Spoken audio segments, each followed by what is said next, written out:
Hey guys, Glenn Kellaway, 8:15, I think, or 8:10. We're going live. I'm waiting for my good friend Sam St. John to join me. Just bear with me for a second while I get myself kind of rocking here. I don't want to do that. I want to do that. Hold on one second. Just going to get to my channel. We're going live. There we are. Now I'm going to shut this down. Go back to StreamYard. I'll be on in 5 minutes-ish, Sam says. That's going to be very cool. I hope everyone's having a good night. We are going to create a banner.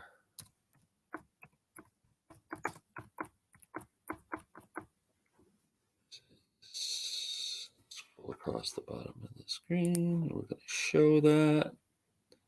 Please, that's not it. That's not what I want. Create a banner. Upcoming fall releases.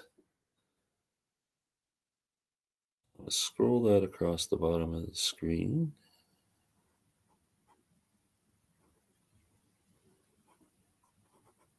And delete that. Create a banner. Why won't it let me create a banner? Sorry, guys. I wish I was better at this stuff.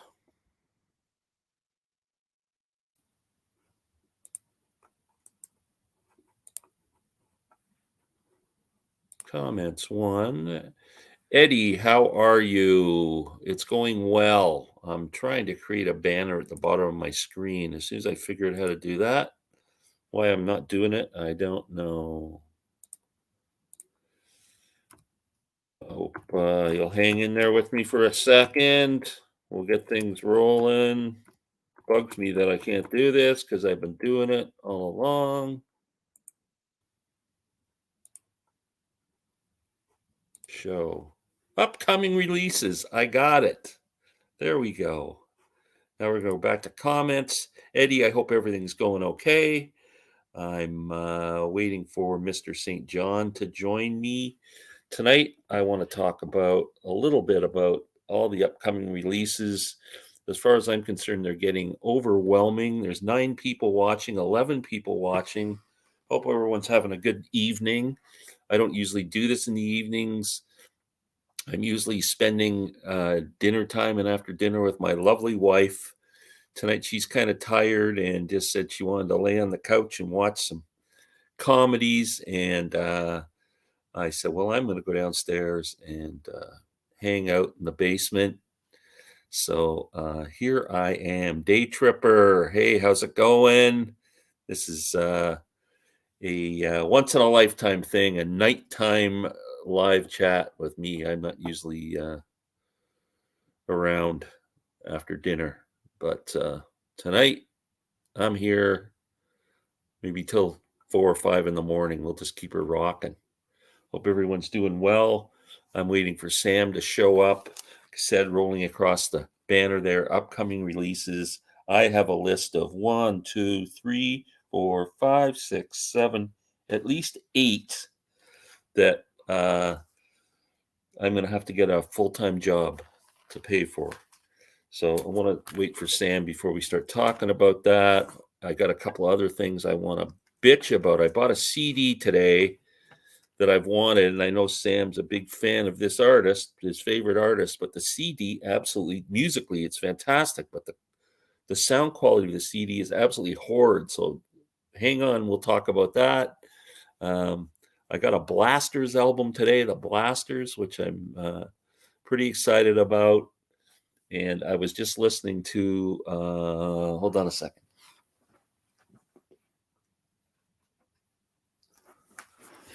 Sorry about that. Just listening to Muswell Hillbillies, and was just about to play Everybody Is in Show Business, Everybody's a Star. These are awesome. I love Muswell Hillbillies. It's such a great album. Just want to check and make sure my sound is up. Okay, good. Bob F., how are you?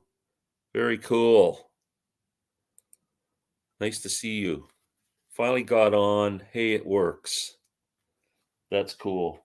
I hope everybody can hear me okay. Glenn, I really enjoyed your Dylan collection video. Thank you, Zeb. I really enjoyed doing that one. Lots. That's another thing I want to talk about is the bootleg series, volume 17. It looks like they're ready to announce something. So it should be pretty interesting what's coming up if what I'm hearing is correct. Again, we'll talk about that in a few minutes. I just uploaded a video yesterday because it was the anniversary of Janis Joplin's death. So I uploaded a video discussing Jimi Hendrix and Janis Joplin. Kind of always going to be intertwined, especially the same era. They were both the biggest stars in rock at the time and died 2.5 weeks apart.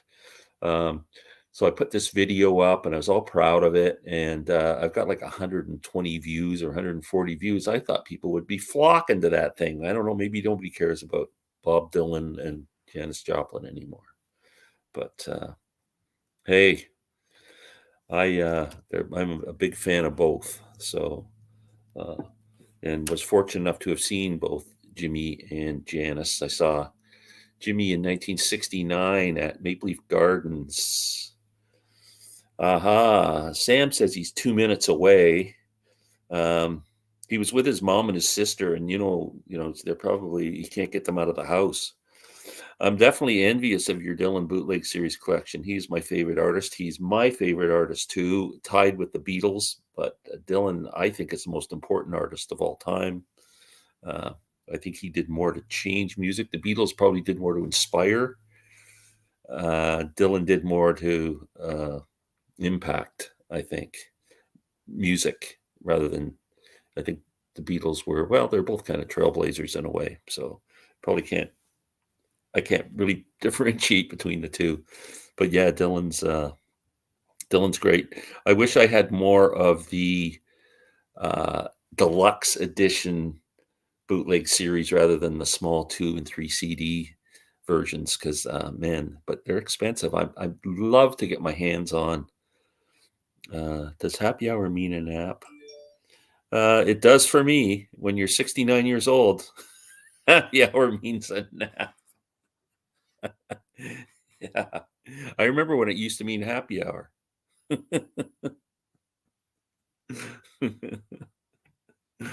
Yeah, that's funny.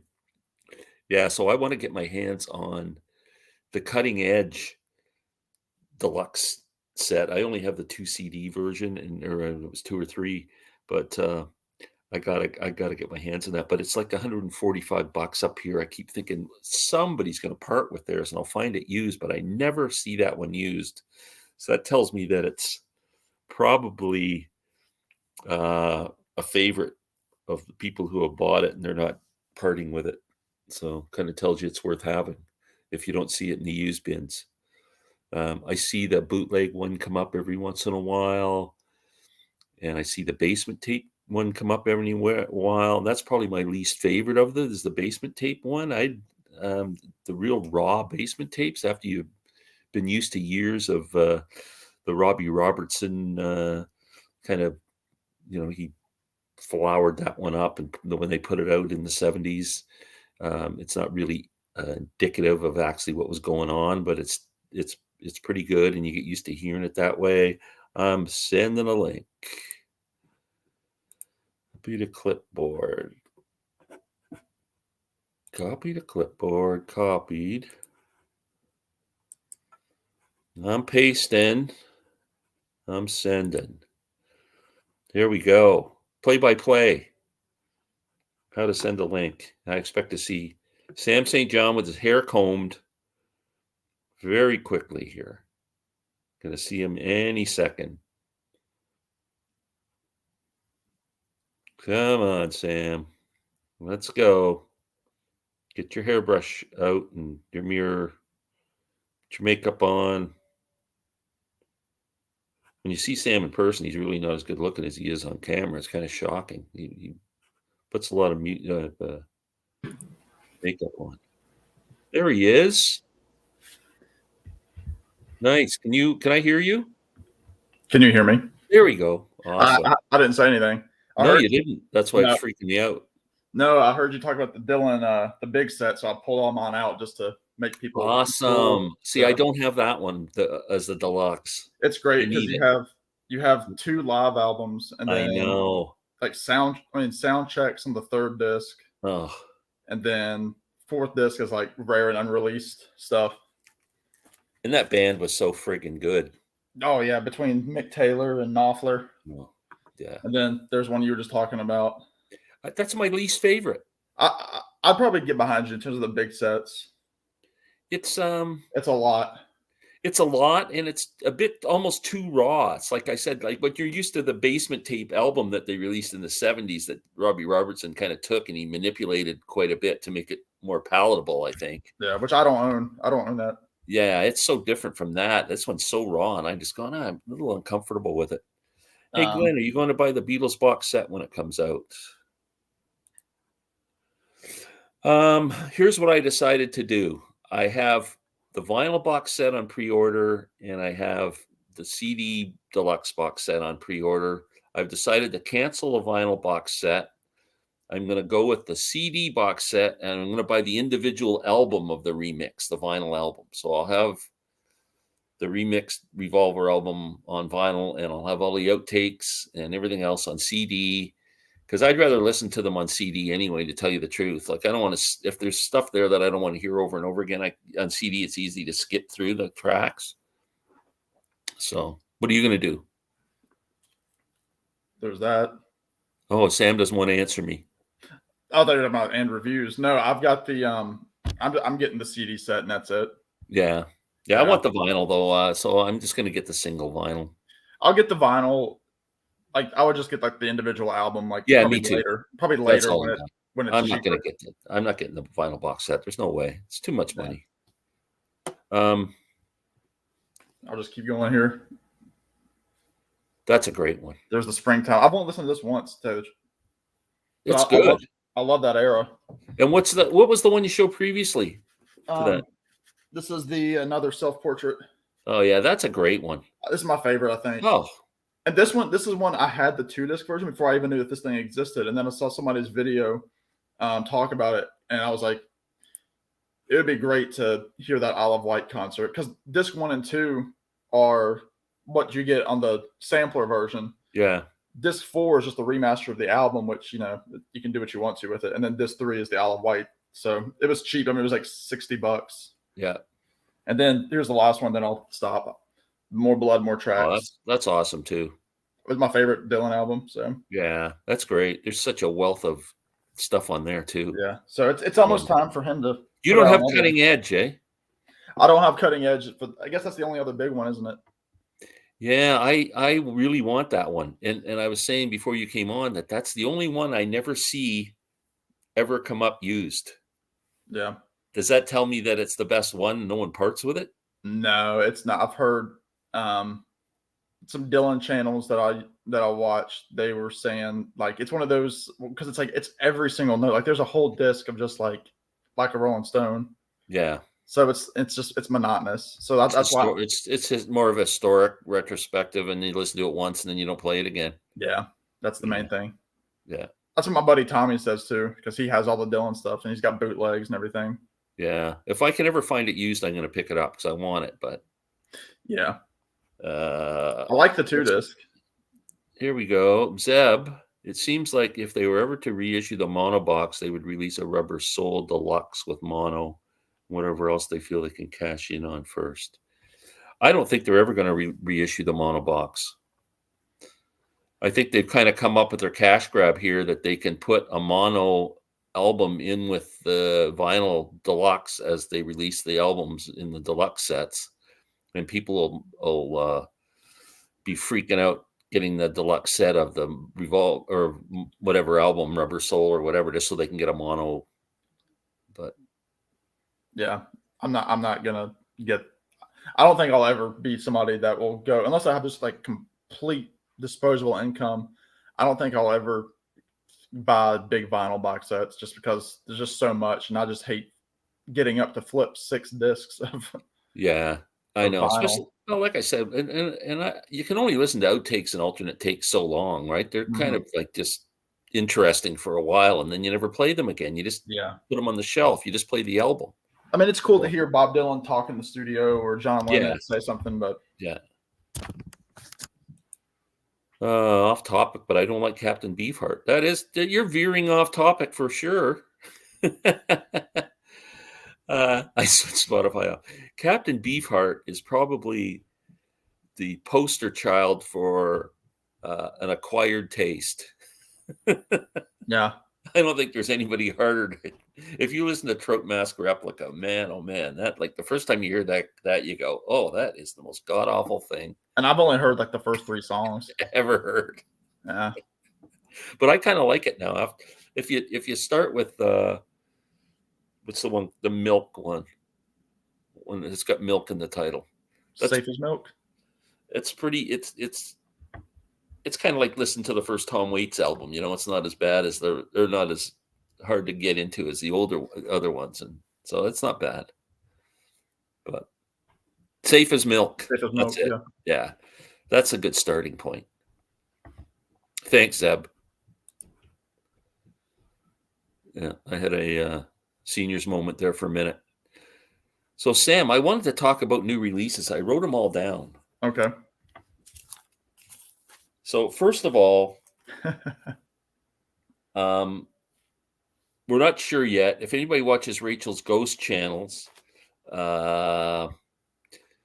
she just did the video yesterday. So, the Rolling Stones mono box set is supposed to be reissued.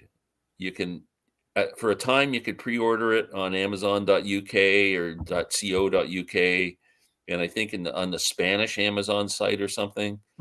And now it doesn't show up as something you can pre-order, but everybody who pre-ordered it, your pre-orders still show, but it doesn't show when you just pull up Rolling Stones mono. There's no sales thing.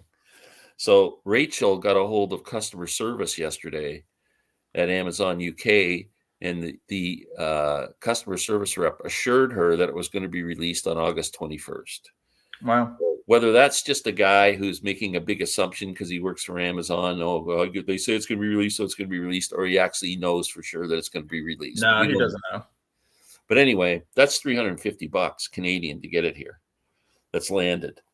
So we got that on October 21st. October 28th, you got the Revolver one. So there's $200 or $300 again right there. The Springsteen album, Only the Strong Survive, November 11th. Okay. Which I'm excited about. The John Mellencamp Scarecrow. Okay. Which I think is only 2 CDs, right? Yeah, I don't think there's a lot of extras to it, is it? Yeah, it's on November 4th. David Bowie, Divine Symmetry. Okay. November 25th, 4 CDs and a Blu-ray disc. That's the Hunky Dory sessions and album. That's on November 25th. David Bowie, the soundtrack for Moon Age Daydream, which you saw the film the other day, November 18th. And now they're talking that they're going to make an announcement very shortly on the Dylan Bootleg Series 17. Really? Yeah. Before it's supposed to be, I'm being told it's going to be out before Christmas. I've heard that it was going to be Love and Theft. Time Out of Mind and Love and Theft. Yeah. Which I think would be great, but who knows what kind of stuff he's got in the closet. Well, I mean, just based on the Telltale Signs boot. I mean, how many alternate takes did he have in that time, and different in cuts that make it? I mean, Blind Willie McTell and stuff like that. Yeah, yeah. I'll pay whatever they want. I'm gonna buy it. Like that's just how it is with Dylan. I'm gonna buy it. Well, I'm hearing it's going to get announced very shortly, and a friend of mine who owns a record store, He actually told me today. He says, "Oh, it'll be out before Christmas." So Don't tell me that. Yeah. So I'm looking for work. If anybody's looking to hire an old guy in the Trenton, Ontario area, let me It's know. too late in the year to mow lawns. Yeah. You can maybe rake leaves. Yeah, I can be a janitor in your building or something. Right. Yeah. Just make sure you wear your pants low for the plumber's crack and everything. Yeah. You know? So I don't know if you guys, anybody's. Oh, look at this, Sam. I think Sam needs more light on his face. No, I don't think he does. Oh, yeah. Trust me. Sam doesn't need more light on his face. Neither do I. Well, you left out. Is that the end of your list? What's that? Was that the end of your coming soon list? That was it. There was 1, 2, 3, 4. Oh, Petty, Fillmore. Yep. November 25th. Yeah. 4 CDs or 6 LPs. Fillmore, Mhm. 1997. I already have that pre-ordered. You'll appreciate. I meant to send it to you today. Bob Weir announced today the 50th anniversary of Ace. I saw that too. Yeah. I got an email. I get emails for the Grateful Dead. Yeah. Yeah. And yeah, I saw that. I like that album. Ace. I've never heard it. It's really good. good. I know Cassidy, obviously, but it's got a lot of songs that became staples in the Grateful Dead live sets. So it's actually a really solid album. Yeah. Yeah. And then the Dead also has a new 17 disc set. Madison Square Garden shows 81, 82, and 83 or something, 17 CDs. I can't keep up with the Dead. It's $175 on dead.net, I think. Whew. Yeah. Zeb, I have to agree. Most of his catalog almost exclusively listen to Safe as Milk. Yeah, there we go. Well, we got 12. We need more people watching. Come on, where is everybody? What's people doing tonight? Like the video. And baseball season's over now. All the last games start at 4:00 today. Really? So no one can say they're sitting there watching baseball. He's talking to you. Start Friday. He's talking to you, Rich, wherever Rich is. Yeah. Yeah, Rich is. I don't know what Rich is doing. He's either eating, or he's sleeping. Yeah. Yeah, or watching a movie. Yeah. So Sam, I got to talk to you about something. Oh no, what did I do? I picked up. So I this is the record that Randy gave me to listen to when we did our album exchange. Randall Nelson, and I loved it. And I picked it up today at my buddy's record store for $12 used copy. Oh, it's a great album. He said anyway, while he was there, I'm looking through UCDs, and we were talking about this the other day. Highway Companion. Okay. So he had it there for like $7. I went, oh, I'll grab that too. Yeah. I take it home and listen to it, and I've got my stereo set up with a volume at a certain level. Play everything at this level. Everything's fine. I put this on, and it is ear-splitting loud. It felt like I turned my volume control up double. Really? It is the worst sounding CD I have ever heard in my life. It's awesome musically. It's incredible. Like, I'm not complaining about the music.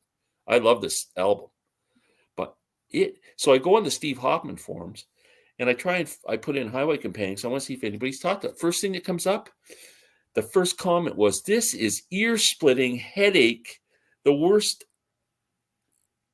compressed CD ever made. People are just, I don't know if there's other versions you can get on CD, but I don't think it's been reissued. It's 2006. I think that's it. Oh, it is awful. Yeah. I'm so disappointed. I'll never play it again. Really loud. You'll never play it again. I turned my CD down, or my volume down half to what I normally listen to, just to get it to sound like, so I could listen to it. It's so loud. I've never noticed it. Mastered it, or no. Terrible. It's such a great album. It's my top 5 favorite Petty albums. Yeah. Was this released on vinyl? I think it was, but it was 2006, so it was kind of iffy at that point. I'm gonna search to see if I can find another. I don't think it is. I don't think, because that's Adam at What the Gin. I think that's his favorite Petty album, and I don't think he has it on vinyl. I don't think it was released on vinyl. It's so loud. I've never noticed it being loud. Oh, well, play it and then play another CD and see. Okay. See what you think. It could be some weird compression. I mean, that era. Oh yeah, it has to be. And Yeah. all digital. I mean, at that point, Yeah, full throttle. but man, I was freaking out. Well, I'm sorry. That's one of my favorites. My Mariners finally made the playoffs. Yeah, they're only going to play 2 games though against my Blue Jays, and then they're out. Sorry, Zeb.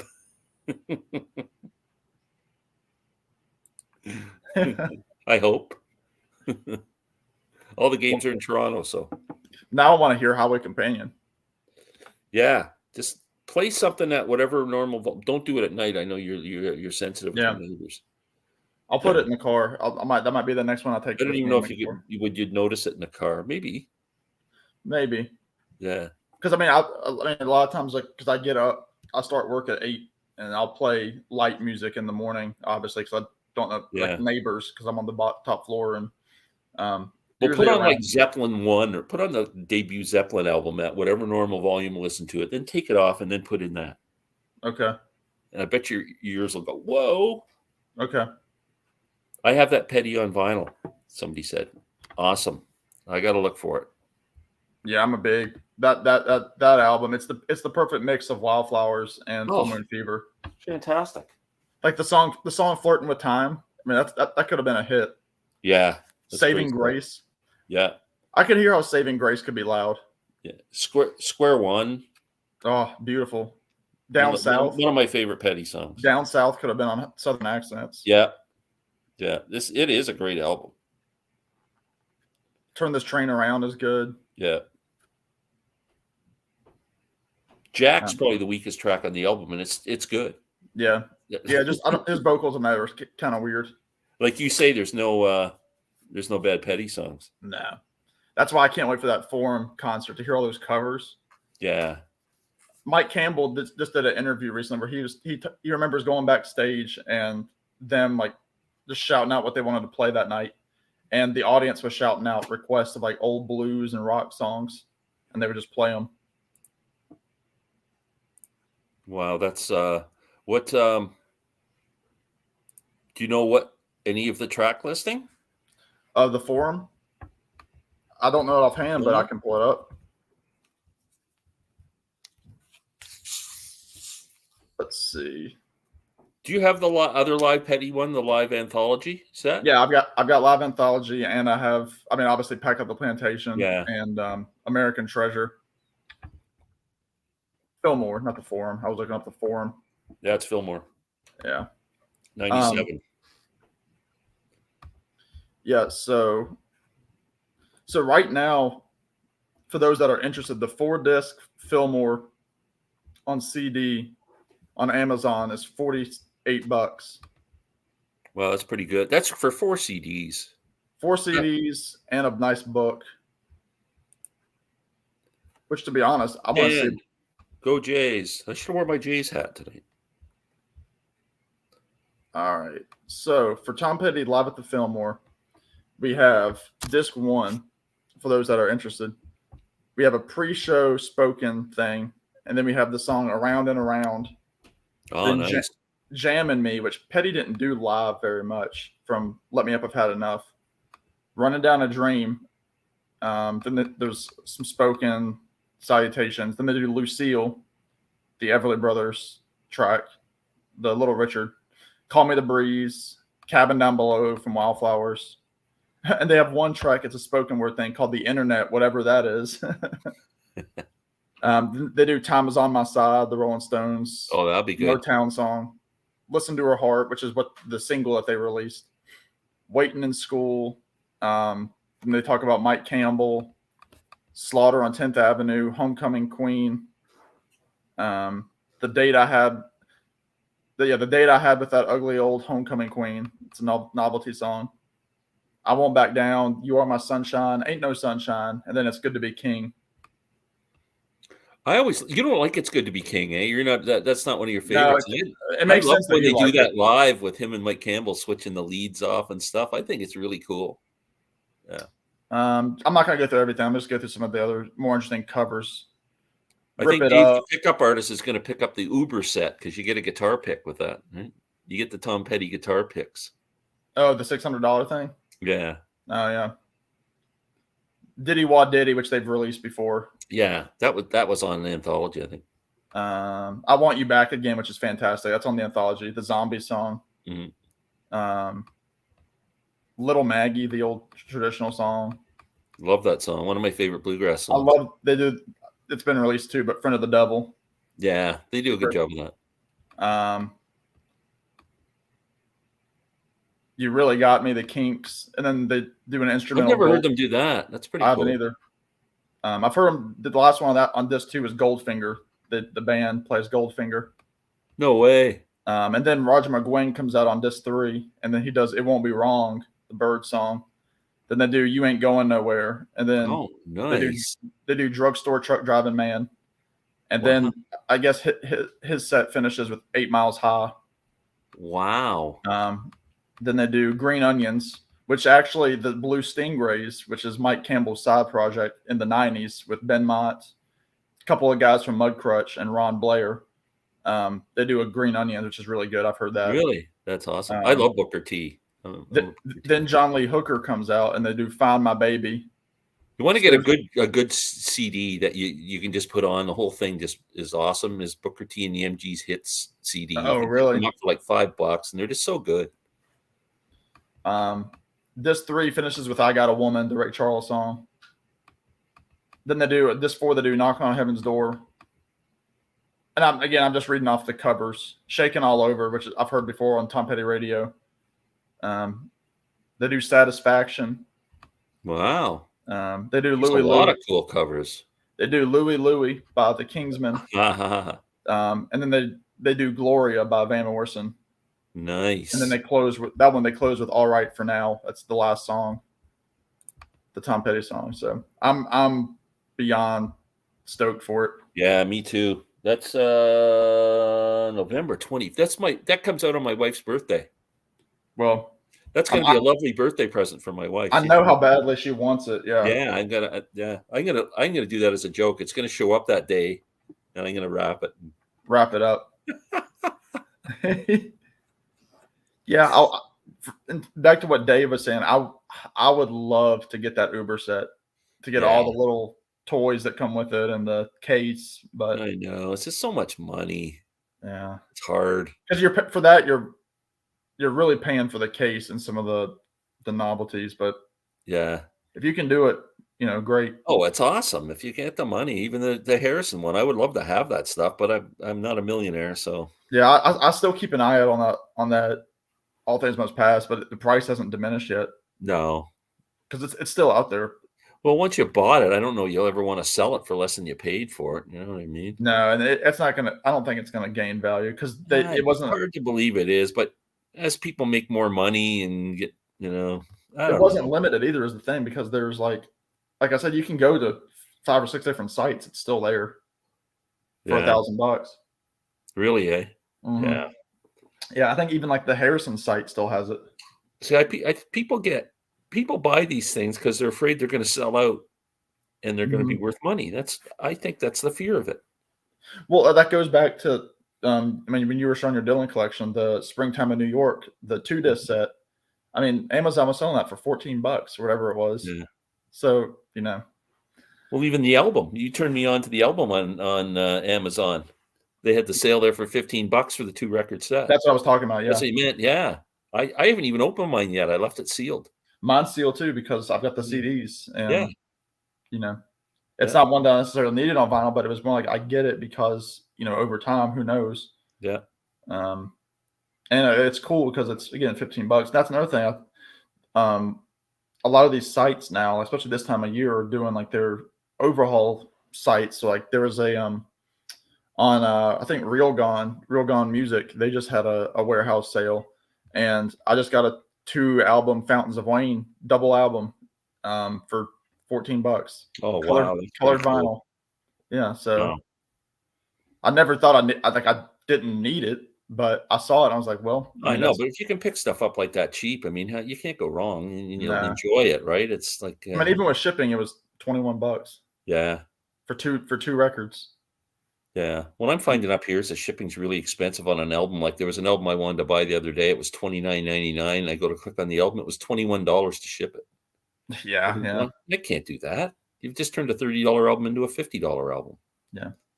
So And I think Day Tripper's watching. He just subscribed, or she, I'm not sure, but thank you for subscribing to my channel. oh, cool. Awesome. Yeah. Yeah, anybody who hasn't subscribed, please do so. Yeah, and people that are watching that aren't subscribed to Glenn, subscribe. If you're a long time viewer.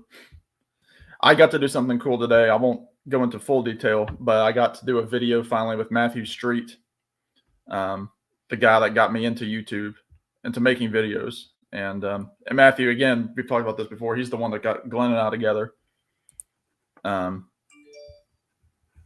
Hey, thank you. But me and him did a video on tribute albums and what we thought.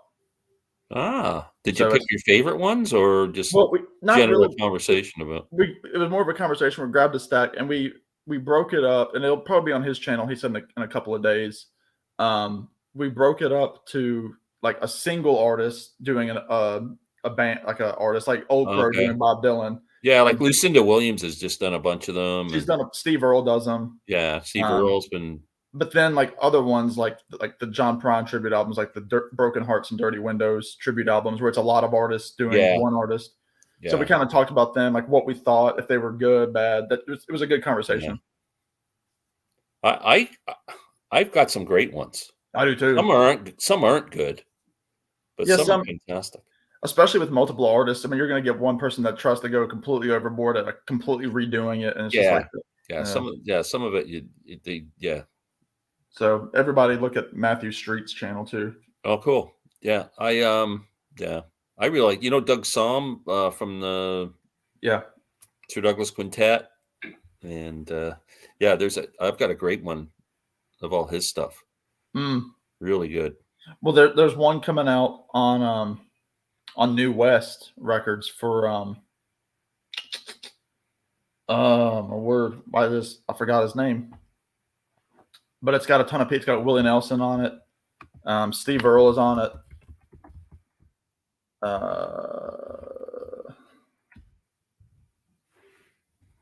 And who is it? It's the Cosmic Torpedoes. Billy Joe Shaver. Hey, Jason. Hey, Jason. Jason, you're welcome to come on with us if you want, buddy. I'll send you a link.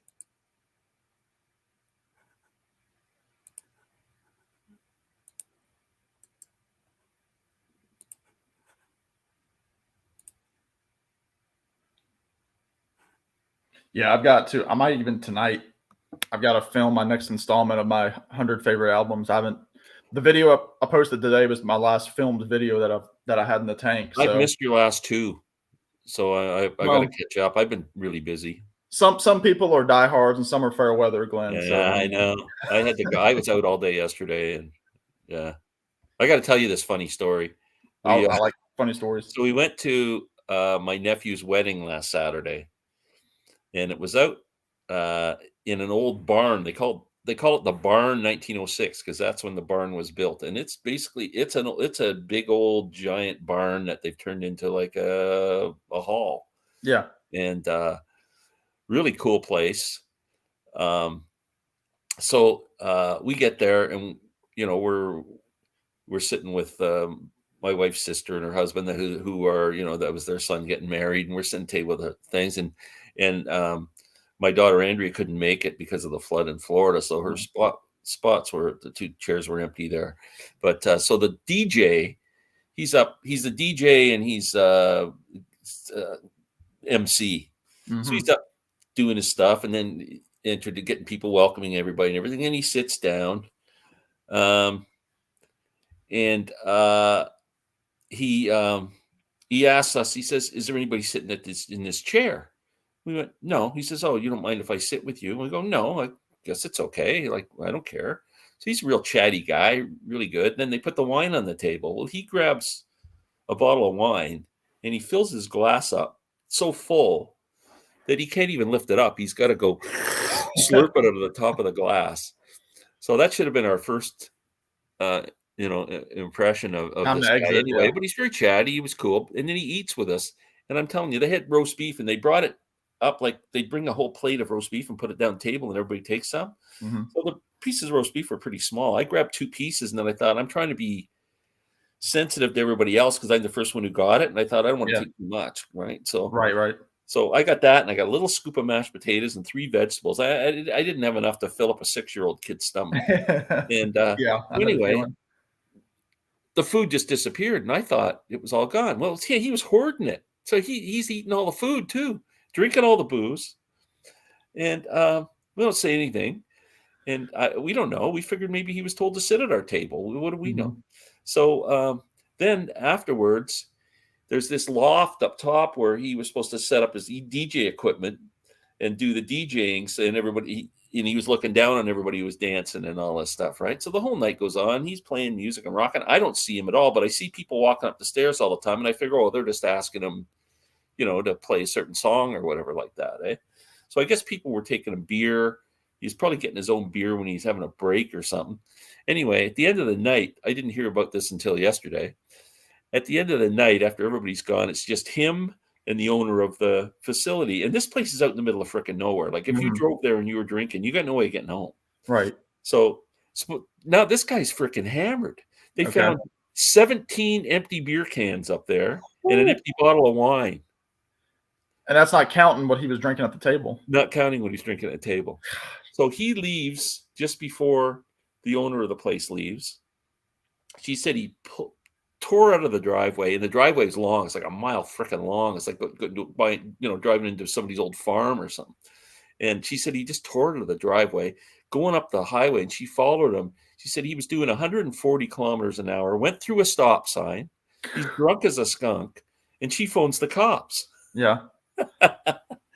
So now he's in a high-speed chase. And the cops are going to put the belts on the road to try and stop him. Oh my word! Now it's turned into like a movie. Smokey and the Bandit. Yeah. So eventually they put the cars out and barricaded the road to stop him. And then they arrested him, and he went to jail for drinking and driving. And good gosh. Well, he had a good run. Laughing my head off. I go, this sounds like a bad movie. Oh my word. Ringo canceled lots of shows. He has COVID. Yeah. It was kind of funny at first. They weren't saying what he had. Yeah. But unless maybe he hadn't tested positive yet or something. That's what I'm thinking. Yeah. But I think I hope he gets better. He just canceled the rest of the tour. I think he just said forget it. When you're 82, man. Yeah. He canceled the Ontario shows in Canada. So unfortunately.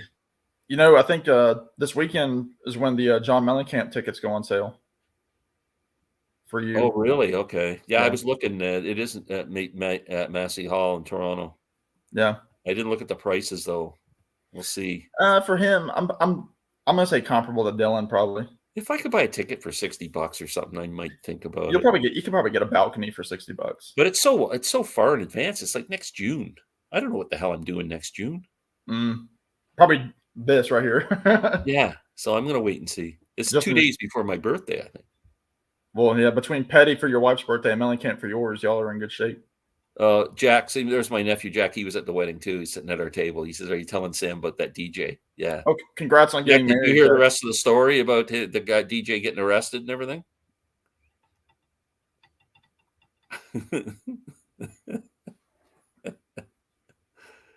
That's so funny. I've been to a few weddings. I haven't been to many because when I was a kid, I didn't go. And then none of my friends are married.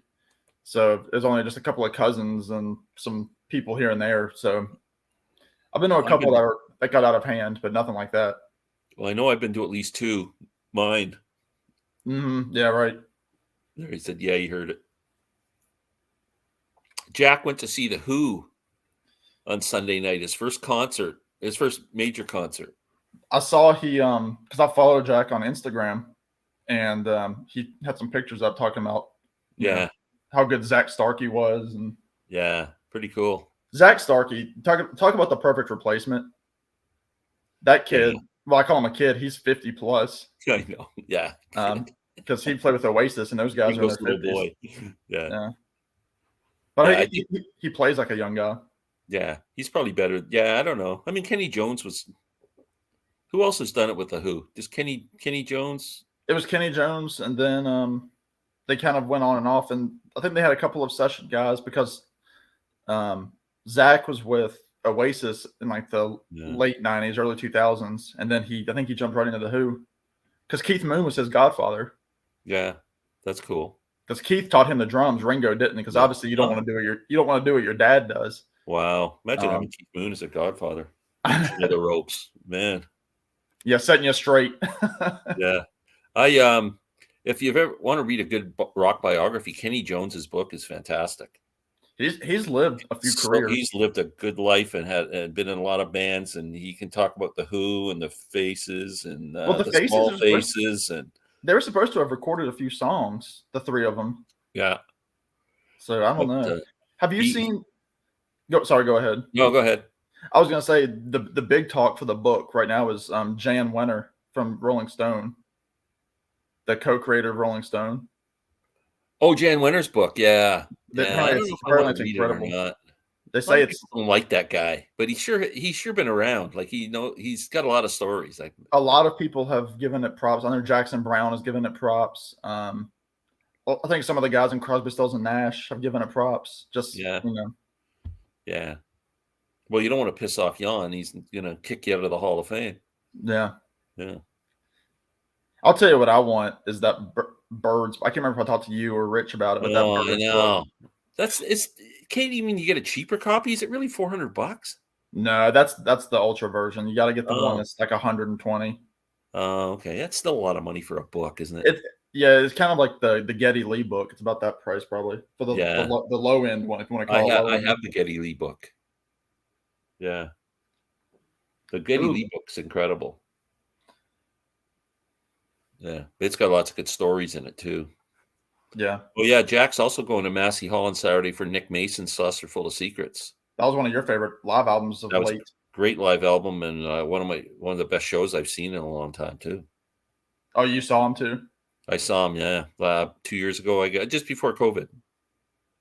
Yeah, it was fantastic. Yeah, because I love all that early Floyd stuff. Yeah. Oh, here's Jason. He's sitting here waiting to come in. Jason, how long have you been sitting there? Like 5 minutes. He's I didn't even notice. I just looked down and went, oh, there he is. He's gone through a few packs of cigarettes, just waiting like, oh. I'm like, is he ever going to see me? I saw him down there sleeping. No, really, Jason, we saw you. We said, oh, great. We got to let him in. He did see me. Maybe he'll go away if I ignore him. Yeah, if we were texting off camera. What are you doing? Okay, just hanging out. Yeah. Night, so. You were watching. What were you watching? Finished the top 10 movies of the. Oh, how did you like that? Yeah, I remember you guys were doing that on a live stream, and the live stream went out on me. It did. We had to do it again and record it. Yeah. I thought it was something's wrong with my phone or something. No, the whole thing crashed on us. Okay, that's what I thought. Because I was like, something's wrong there. So I was glad you guys went back to it because I was really I like when you guys make the list. And 60s is a good decade, I think. And I kind of screwed up because all the other guys took it as the greatest movies of the 60s, and I took it as my favorite movies of the 60s. Right. I noticed They're going, oh, Fellini's La Dolce Vita. And I'm going, what the Christ? I got Randy. I got Help and Hard Day's Night. I know Randy's pulling out these foreign films. I'm like, what is Randy doing? Like, I've never watched a foreign film in my life. I don't know if I see well, technically titles, I'm out. I'll say technically Help and Hard Day's Night are foreign films. Yeah. But I can read their lips at least. Because of the season that we're in, I try to watch a lot of the old Universal monster movies. So I just watched The Invisible Man last night. Oh yeah. What's the original Invisible Man? From Claude Rains? 33. Yeah, from 33. Oh man, I love those. They're all on they're on Peacock, I think. Really? I don't get Peacock. They have a collection of the old Universal films. So the Frankenstein movies and Frankenstein, Dracula, Wolfman, the Mummy, Boris Karloff. Great movies. Bride of Frankenstein. Yeah. I love those movies. They've got them all there. Oh man. I think those and the cheesy Hollywood B movies from the late 50s, early 60s, those horror movies with Vincent Price and Peter Lorre, and they're priceless. I'll tell you what was a terrible movie. I watched it once. It just seemed like it took forever. Was The Raven with Vincent Price. Oh, I saw that at the show when I was a kid. Oh, it's like a comedy kind of. Yeah. It's not. No, those were all cheesy, but you got to watch them because they're so cheesy. Well, see, I like cheese, but that one was just not good to me. Yeah. Oh man, I haven't seen it since I was a little kid. I don't know when that came out. That's probably like 1960, 61, maybe. I would say probably 65, because it's based on the color and the style. I would have saw that show. I had an Uncle Ken. He used to take us to the movies all the time, and he loved those old horror movies, and we used to go see every one of those things. The Brain That Wouldn't Die, and there was all kinds of weird ones. Yeah. So The Brain That Wouldn't Die, there's that show Mystery Science Theater where they they riff on the old movies. They do The Brain That Wouldn't Die. Oh yeah. So I've got it like on DVD, but on that version, it's a nagging woman sitting her head sitting on a bench. Yeah, around. It's kind of like it's like the Estelle Costanza doll. Like like, why are you in that shirt? That shirt's 4 years old. I like the shirt. Oh, that's hilarious. Why are you eating with your hands? Oh, at the restaurant. And he strangles it. Everybody's looking at him. Yeah, he's got it sitting up on a coat. Oh, Jason sent me I just see I have a private chat. I saw that too. I'm backstage, Glenn. From Jason. So, Jason, are you in for any of the Revolver madness that's happening? Not really. You're not going to get any of the reissues? No, I haven't been planning on it. No. No Springsteen. Yeah, the Springsteen. What are you going to buy? What's your next record purchase? Tell us. Well, I was at Walmart and I saw this and I got it. It was Crosby, Stills, Nash. Oh yeah. So far. Well, so far that's great. That's a good hits one. On vinyl, which I was kind of surprised. I was like, wow. On vinyl. Very cool. Because I've been looking for it, but I had a hard time finding this on Amazon. I didn't know it was on vinyl. I've never seen it on vinyl either. Yeah, and I look for it on Amazon. Either it's hard to find or it's expensive. But it's a clear vinyl. Yeah. You should see a movie called Attack of the Killer Donuts. But I was so excited when I saw this at Walmart. I was like, oh, I love Crosby, Stills, Nash & Young. And yeah, kind of a great hit. That's got all you need on there. That's half of Deja Vu's on there, right? Yeah, in the first album, yeah, a lot of those songs are. Yeah, it's a combination of those two albums. I want to thank everybody for subscribing. I'm 3 away from 540, so please. Oh, 540. Are you? Yeah. What did you get? Some more? How many did you get tonight? It looks like I got 3. Oh, that's pretty cool. So yeah. Wow. We only got 11 people watching. I don't know where everybody is tonight. Is the top 100 albums list helping you? No, I'm just from this live chat. No, I haven't picked up any from that. My sub rate has been the same for a couple of months. Actually, when my September analytics came through, I had like 1 subscriber in the month of September. So I'm just September. I mean, for the first half of it, I was out for the count, just with being sick and everything happened in my life. Yeah. But, I've tried to put out a lot more content just to kind of make up for it, and it's what it is. Because what ends up happening is, and right now it seems, and Rich and I have talked about this. I think Glenn's talked about it. It just seems like YouTube's kind of in a plateau or something right now. I got too. I see. I every morning when I get up early, I always looking for the videos that show up that were done the day before that I haven't missed, and I don't find a lot there to watch. Yeah, it's weird.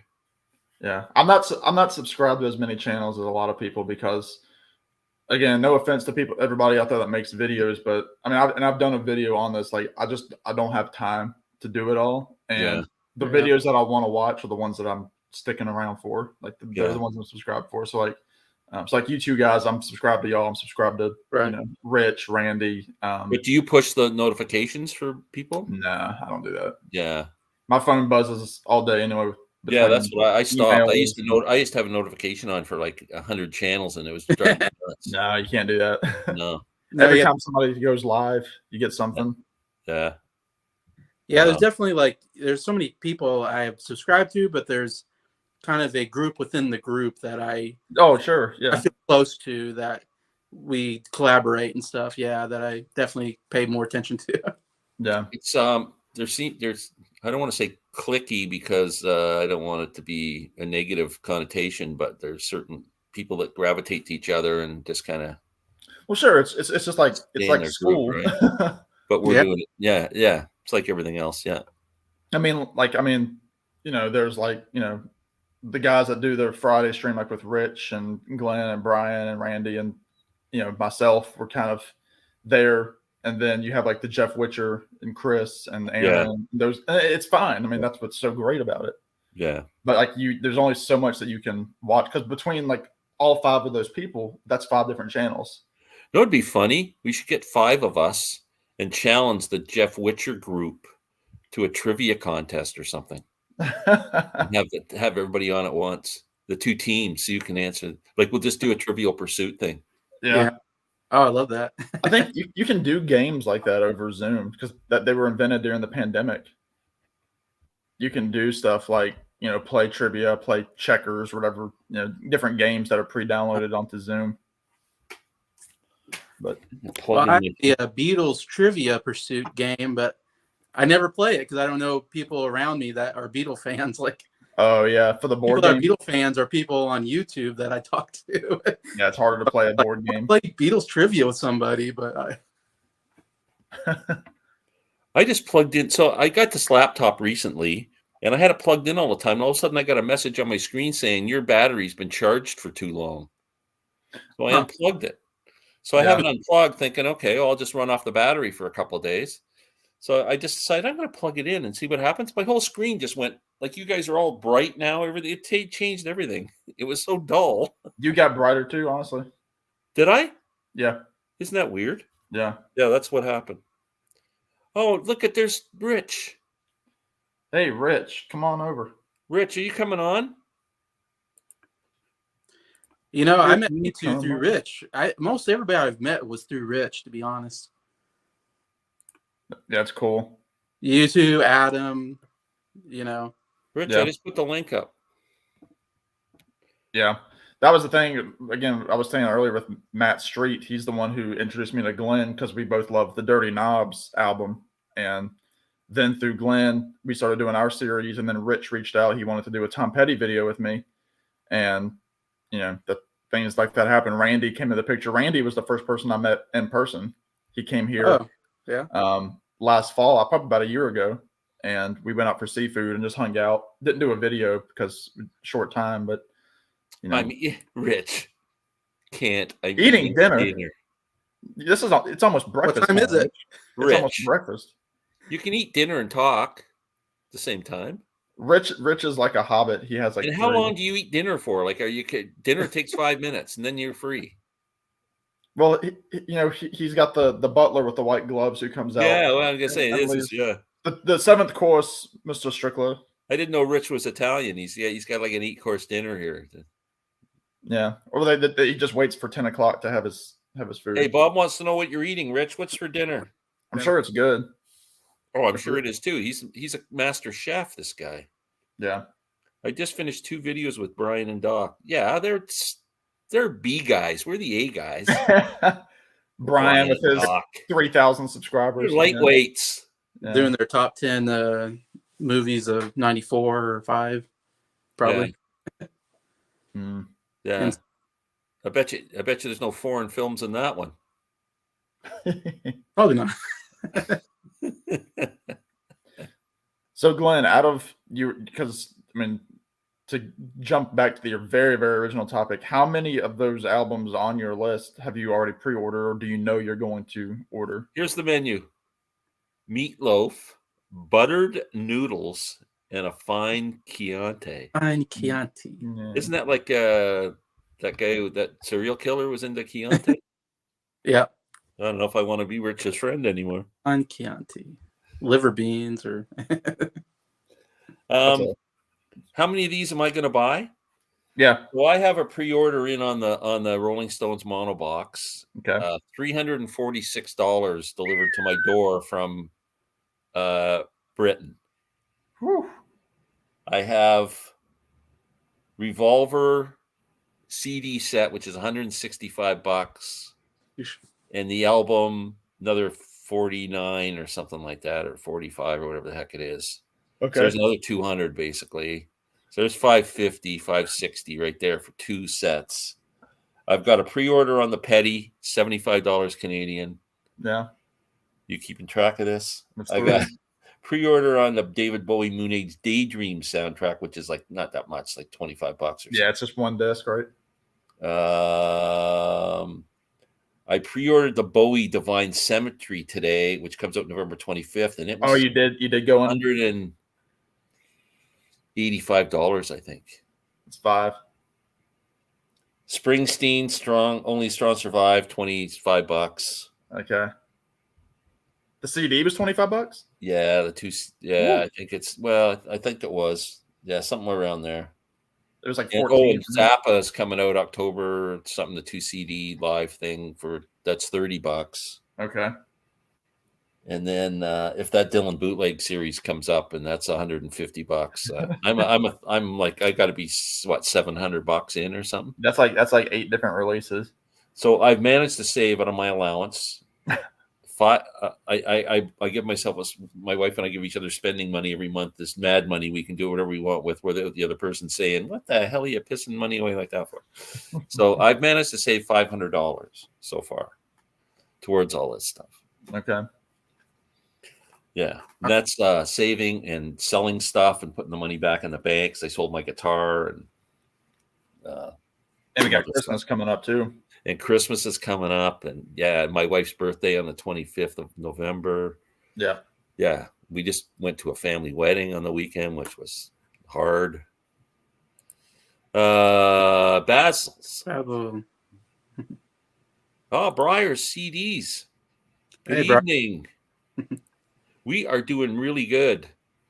We're talking about upcoming releases. We're talking about Jason going broke, going to Walmart and buying so far Crosby, Stills, Nash and Young. So there's what's her name? Christine Summer. I don't know if you ever watch her channel. She's a young girl. She's a big Beatles fan, collects Beatles stuff.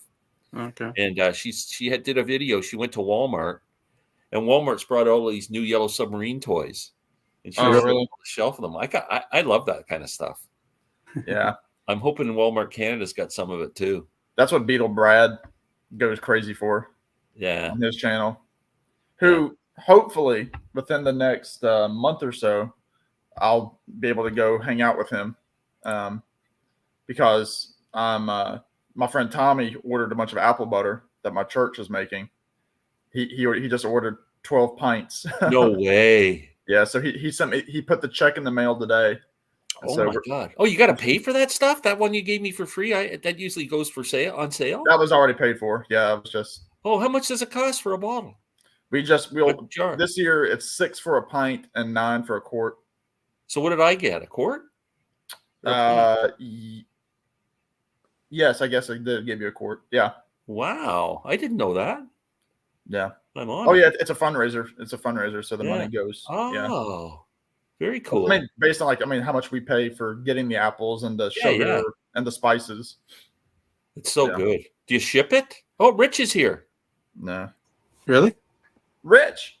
Hey, Yo, what's up, guys? Guys, this Rich, was a great show. Meatloaf on your chin there, right there. Hey, a little sauce, yeah. Ketchup, yeah. I was just watching your video today, Rich, and your shelf was completely empty. Yeah, I did a lot of work over the weekend here. I miscounted on my CDs. I thought I'd have 1,400. Got about 1,150.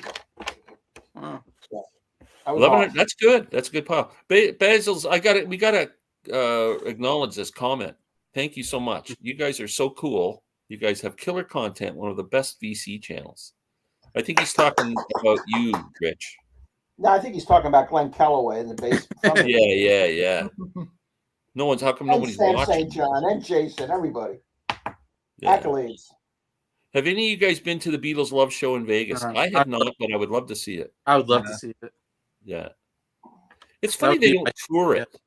Like Cirque du Soleil doesn't tour that around. You think Yeah, because would? they tour other shows. Yeah. Like they come around here a bit and stay Yeah, for they a come to week. Toronto too. Ayo, what's up, Rich? Hello. What's up, buddy?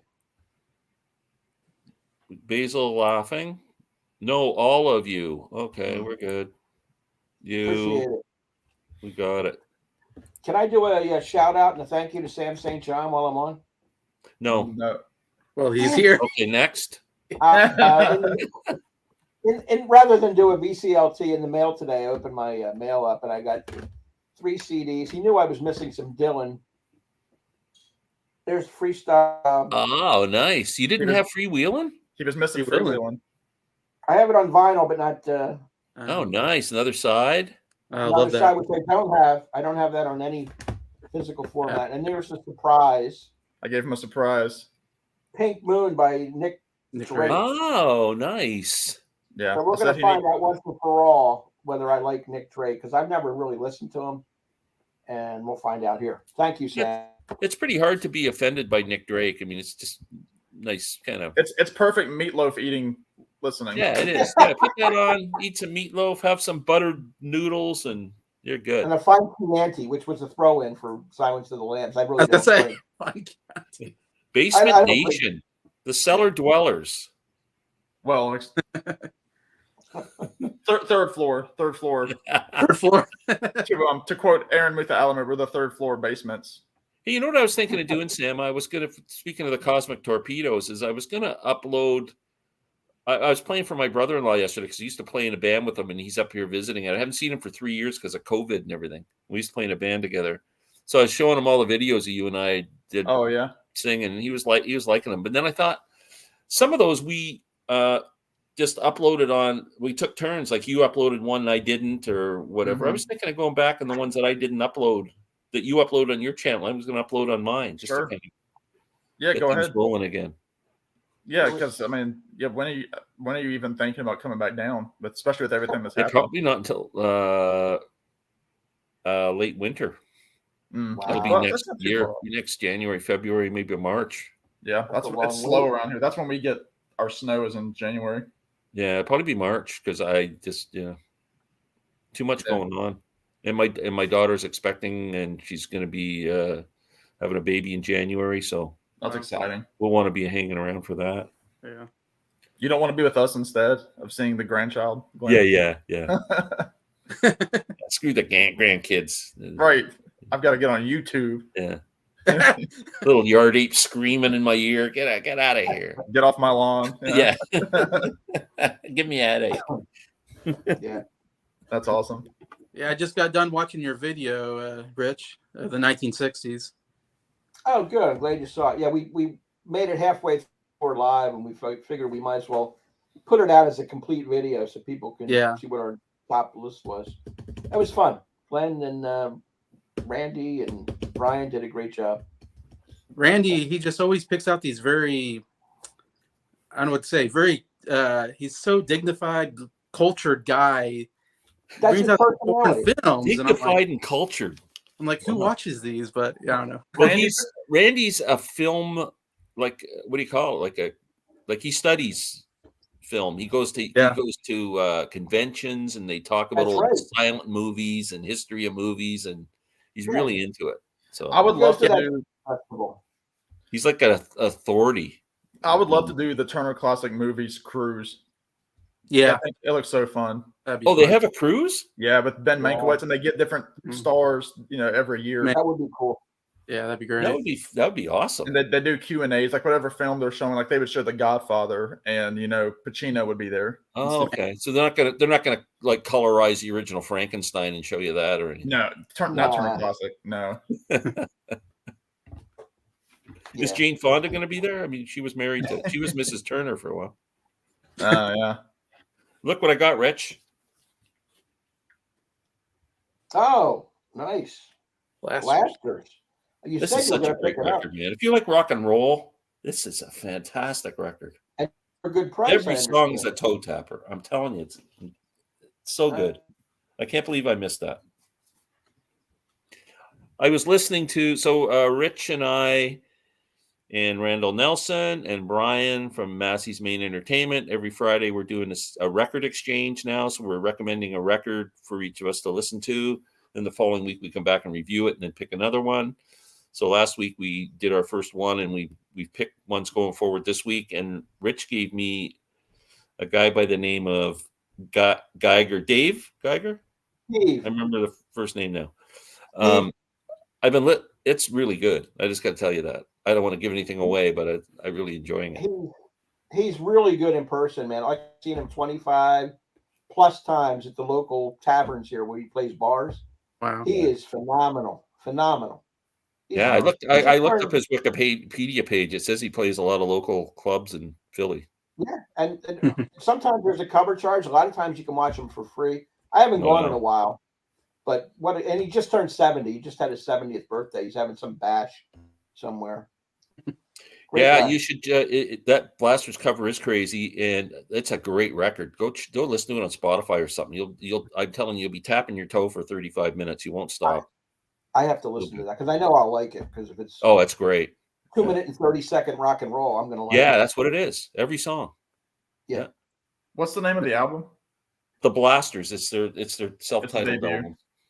Now, Andy Nelson recommendation. And if you've ever heard Jack White's off Jack White's first solo album, I'm Shaken. Have you ever heard this? Yeah. That they do the original. I thought it was a Jack White song. Oh, yeah. Yeah, they do it. It's exactly the same. I'm shaking. Yeah. And for anybody out there that hasn't watched the CR documentary on Netflix, go. Yeah, I need to watch. I still haven't watched it. Yeah, you will. Get on there. Yeah, you'd like it too, Jason. Definitely check it out. Yeah. Yeah, I'm dying to see. I just want a time when I can sit in quiet and watch the whole thing. So. Yeah. And by the way, condolences. Philly missed the playoffs. No, they made it by a game. Skin of their teeth. I read that they missed it. By San Diego knocked them out or something. Nah. Phillies won the other night, got in and knocked out Milwaukee. Okay, good. All right. So the Phillies Friday's going to be this is going to be a great weekend for baseball. Yeah. It will be. 2 out of 3 though in the first round. It's going to I know, and then the next round's 3 out of 5 before they go to 4 out of 7. Right. Yeah, it's going to be quick. Did he have to wait very long to get on, Rich? I was in the penalty box for about a minute and a half. Jason was in for 20 minutes. I don't know if that was just me. I was waiting backstage for a while. I was eating dinner and I heard you put him in the sin bin. Yep. Yeah, I didn't. I don't even look down and go. Yeah. And all of a sudden, Jason's like his attention. That's funny. I saw somebody else that canceled some shows with Stevie Nicks. She just announced she has a respiratory thing. Stevie, love her. Yeah. Just like Meatloaf, 2 out of 3 ain't bad. Yeah. Not a bad line. I love meatloaf, and my wife hates it, so we never have meatloaf. Oh man. Yeah, that's something I'll never make myself, but my mom makes a good one. Yeah, that's good stuff. My wife hates that and shepherd's pie, 2 things that I think are awesome. Yeah, I've never had shepherd's pie. I got to dive into that, man. Really? Never. It's like a mushy meatloaf with mashed potatoes on top of it. Yeah, I know what it is. I've seen it, but I never had it. Yeah. I would like it. That's American. It's like Jason. You don't like it? I never had that. Isn't that like a English type food? Yeah. Yeah, it probably is originally but in England they probably put organ food in it or something. They probably put tripe in it or some freaking thing, but just hamburger meat. So, goat or lamb or sheep. Yeah, something. Yeah. Like we don't get poutine, is it? Yeah. I don't like poutine, but that's popular as hell. Oh, it's massive up here. I know. We don't get ketchup chips either. We don't get ketchup chips. We don't get poutine. Yeah, poutine is and I don't like it because you don't mess with a good French fry, as far as I'm concerned. Put ketchup on it, leave it alone. That's it. Yeah, man. Perfect. Stevie Nicks' new single is the old Stephen Stills cover for What It's Worth. Yeah, it's good. Really, Wow. Yeah. Nice. She said she's always wanted to cover it and never did. That's interesting. I wonder if she's doing an album of covers now. Speaking of Mr. Propfe, Chris Hey, Propfe, Chris. yeah. Chris, do you want to come on with us? You can. You There might, was might as well fill it up. We won't have everybody watching. Everybody will just be on here. Mama Cass finally got her star on the Hall of Fame, on the Walk of Fame. 40 years too late. Steven Stills and Mickey Dolenz were there, and there's this picture that they're putting up. Chris, I just put a link on. But it's of Steven Stills and Mickey Dolenz now laughing, and then they have a picture of them from like Laurel Canyon, almost the exact same picture, laughing. It's so cool to see. I know they used to all party over at Mass's house back in the day. Oh yeah, Graham Nash was there. David Crosby. Yeah, all them guys were there. Jackson, Joni, Mitch, whole CSNY crew. Yeah, Roger McGuinn. Mickey Dolenz too. Evidently has all these home videos of all that stuff too in his basement. So here comes the man. Whoa! What's up, guys? Hey, what's up? How you doing? Can you see me okay? We can. We see it too clearly. You look kind of small, but you're good. Oh, sorry. That's actually probably good that I look small. Yeah. Yeah, that's awesome. Yeah, I'm on my phone instead of my computer, so just making sure you can hear me okay. We can hear you. How you doing? I'm good. Yeah, I saw a bunch of handsome faces, so I figured I'd pop on. So he came on this stream instead. Well, Sam and I were talking, and not saying this in a negative way or anything, but there are some little, I guess, little groups or cliques, if you want to call them, in the VC, which is natural. I mean, you go to school, you have your buddies and whatever. So you're kind of in that group with Jeff Witcher and Aaron and that. Right. And then Sam are kind of me and Sam and Rich and Randy and whatever. And then we thought, why don't we take the 5 people from both groups, get on the air at the same time and do a trivia contest? Yeah, VC that'd be cool. Group against VC group. Sounds like a good idea. That'd be fun. Yeah, I mean, I think you're right. Obviously, I mean, certain, people have, the same people on their live streams and things. So I think it's kind of neat to mix it up a little bit. Like, I know I've done stuff with you guys, and I've done stuff with Sam and Rich, and I know Aaron has been on with you guys, and Jeff. So I think it's always good to mix the channels up. Oh, for sure. Yeah, it's We've great. had all those guys on. And I mean, we all love, we're all friends and get along great. And it's not. I keep wanting to play guitar with you and Sam, Glenn.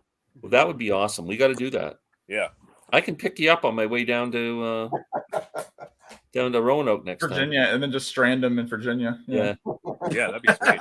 On your way to Florida. Yeah. This sucks on my phone. That would be a dream for me. The 3 of us to get together. Yeah, no, that'd be awesome. No, I'm just saying it's hard to see you guys on my phone, but is it just whatever? Is it just picture whenever somebody's talking? That's who shows up. I don't know if I can make it any different. Can I? Well, that's a little better. That's a little bigger. That's better, man. There we go. Yeah. So what are we discussing here? New stuff that's coming out? We're talking about where we're getting the money to buy all these upcoming releases this fall. Yeah, I the last few weeks I've spent way too much money on records. Yeah. And I always say, I'm like, all right, I got to stop. I'm going to stop spending so much money.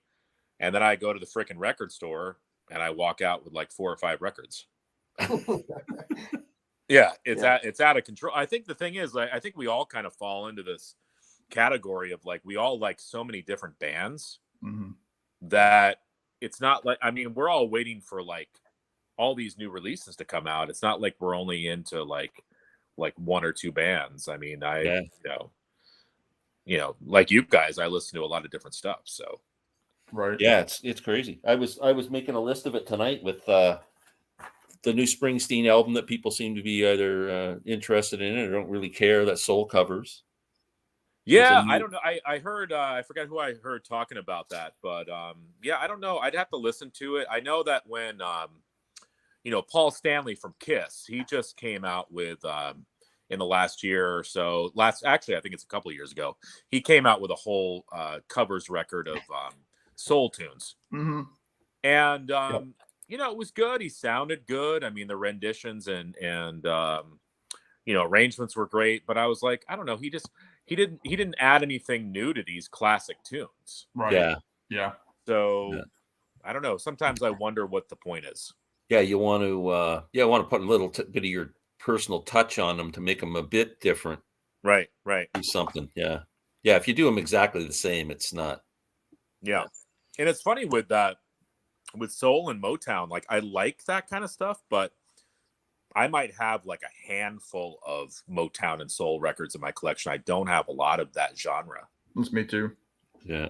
And I don't know why that is, because every time I hear a Motown tune or something, I'm like, oh, I love that song. Well, you can get some great Motown box sets, like really cheap, that has every Motown single ever made on them. Like, there's some really good ones. Yeah. Right. Yeah. Somebody's interested in what you have picked up recently, Chris. Well, I actually just did a video, but I'll tell you, like I picked up a lot of metal and hard rock. Like I picked up the new Clutch record. Mm-hmm. People are talking about that a lot. I got to hear this. I've never paid any attention to these guys, and I know you guys talk about them a lot. Yeah, and like I said in my latest video, I don't really know a lot about Clutch. I mean, Aaron Mutha Alamare, he is the Clutch wizard. Yeah. But I just know that I like them. And it's funny because I saw them open for Iron Maiden back a long, long time ago, and I remember not liking them. But for whatever reason, now I dig them. So, thank you to Aaron, because he's the guy who's turned all of us onto Clutch. Yeah. I picked up a Judas Priest record called Priest Live, which was a tour of their Turbo album. I picked up a punk record by a band called Off, and the lead singer actually sang for Black Flag back in the day. I mean, over the summer, I picked up some Nesmith stuff. Oh, nice. And I thought you would have had the whole Nesmith catalog by now. You know what? It's hard to find his stuff out in the wild. On vinyl, yeah. And then when I find it, a lot of times it's kind of beat up. Mm-hmm. But I mean, I've got a lot of his stuff. Like I have the first National Band albums. I have those 3 albums. I have From a Radio Engine to a Photon Wing. I have those. I know Sam always talks about the 7A releases, and I got a bunch of those as well. So yeah, I'm always on the hunt for the Nesmith stuff as well. Yeah. But yeah, I mean, a little bit of everything I've just been picking up. I'm trying to think what else. This is going to sound funny, but I'm actually looking forward to the new Taylor Swift record. And that comes out in a couple weeks. My daughter's really into Taylor Swift. And actually, her last 2 records haven't been too bad. She's got more of like a mature sort of sound to the records. Yeah. Well, and I know Taylor's her. I mean, she's a singer-songwriter. I mean, she's no different than buying any singer-songwriter album, really. And I know people have their opinions about Taylor Swift, and I get it, but I actually like her. I like her newer stuff more than her older stuff. But I think what's cool about her, she keeps changing her style. Yeah, that's respectable. Yeah. I know Brandon's a fan too. Yeah. Oh, and I want to ask you, Sam. I know I posted an Eric Church CD a couple weeks ago or whatever. You don't like Eric Church? No. All right. Yeah. Nah, I can't do Eric Church. And it was actually, no offense to Eric Church, but I was at the Country Music Hall of Fame at the end of July, and they downstairs where they have a lot of the modern stuff. They have like Brandy Carlisle was there and stuff like outfits. Not that they're inducted, but their stuff. And in one glass container, they had the outfit that Darius Rucker wore in the Wagon Wheel video. Okay. And then right next to it is the outfit that Eric Church wore in Springsteen. So I'm like I had to get a bucket for a minute and kind of and dry heave. Yeah. But no, I can't do Eric Church. What did Eric Church do with Springsteen? It's a song called Springsteen. Oh, I don't even know that. I've never paid any attention to Eric Church. Yeah. Me neither. It's funny because I don't like a lot of the new country, but for whatever reason, I liked Eric Church, and I don't know. It's weird. Yeah. I mean, usually Sam and I agree on certain things, but I guess this one we're not. But yeah, maybe I don't know. Maybe I haven't listened to the right stuff, but every time I hear him on the radio, and I think when I talked about him, it was in that there was that John Anderson tribute album, John Anderson, a country singer, and Eric Church, his song was like the bottom of the barrel for me on there. It sounded so much like the stuff that I hate about modern country music. Oh, it's funny. Like as the table turns, mentioned Loretta Lynn. I was just gonna say, not enough people are talking about Loretta Lynn. Yeah. No. Yeah. Yeah. A legend. A legend. And I don't know if most people realize, but her album Van Leer Rose was produced by Jack White. That's right. Yeah. Yeah, that's right. Yeah, Jack White's been releasing videos in tribute and stuff like that. Yeah, great video yesterday. So, yeah. Loretta was, she was in good voice till the end. And I know her songwriting was still stellar as well. Mm-hmm. Yeah. She came to my area around like that last year, like 2016 or so, when she was finishing up touring. Yeah. Because she had a heart attack or something and she couldn't do it anymore. Okay. Yeah. I've never heard the Jack White produced album. Is it a solid country album, or is it more rocky? Or he's on a few tracks. I mean, yeah, and it's country, but it's sort of it's got a cool like 70s almost like bass heavy production to it. It's kind of it's almost like I'll say psych country on a couple of tracks. I should check it out. Cosmic country, to quote Cosmic country. Yeah, it's sort of like what Nesmith was doing with Red Roads and everything in the 70s. Mm-hmm. I love Jack White. Well, there was the big rumor going around when that album came out that him and Loretta Lynn were dating, which is not true. But people, yeah, didn't it get a bunch of Grammy nominations or something? Yeah, it did really well. If I remember right. Yeah. Yeah. Yeah, she had an album after that too. I don't know if it was produced by Jack White. I know she came out with a Christmas record maybe last year or something like that. I know Brandy Carlisle was really talking highly how she's just struck so hard by it because Loretta Lynn is why she got into the business. Yeah. So because everything she did for women's rights on her songs and everything like that. Right. Yeah, strong woman and just a legend. I mean, you're right. She should be getting a lot more love and attention, but yeah, I think unfortunately, you when you say you like country music, a lot of times people just turn their head. It's like they don't want to hear it. Right. But I don't care because I love country music. So Headley did a great tribute video of her catalog. Headley? I don't know who Headley is. I don't know who Headley is either. Huh. Interesting. Sorry. Whose channel am I on? By John Carter Cash. We're on your channel, Chris. Oh, yeah. Yeah, your host. Welcome to Chris Propfe, musically obsessed. No, this is Glenn. Oh, this is Glenn's channel. Okay. Yeah. Somebody said you're very quiet, Jason. That's okay. You can be quiet if you want. Well, we Rich didn't isn't say saying anything because he's not listening. You don't listen to Loretta Lynn, I'm assuming. I'm a fan of Coal Miner's Daughter, the movie. So yeah, it was a great movie. That's what I think about when I think about Loretta Lynn, I guess. I don't think I've ever met you, Jason. Nice to meet you, by the way. No, we haven't. Awesome. Very cool. Sorry, I didn't do the introductions. That's all right, Glenn. Jeez, Yeah. If it was Chris's channel, he would have introduced us by now. Yeah, I'm just No, I haven't done. Rude guy. Get off my lawn. Yeah. Yeah. Speaking of Johnny Cash, of course, his last albums were Rick Rubin produced. Yeah. A lot of people don't know that Rick Rubin also went on to produce a couple Neil Diamond records.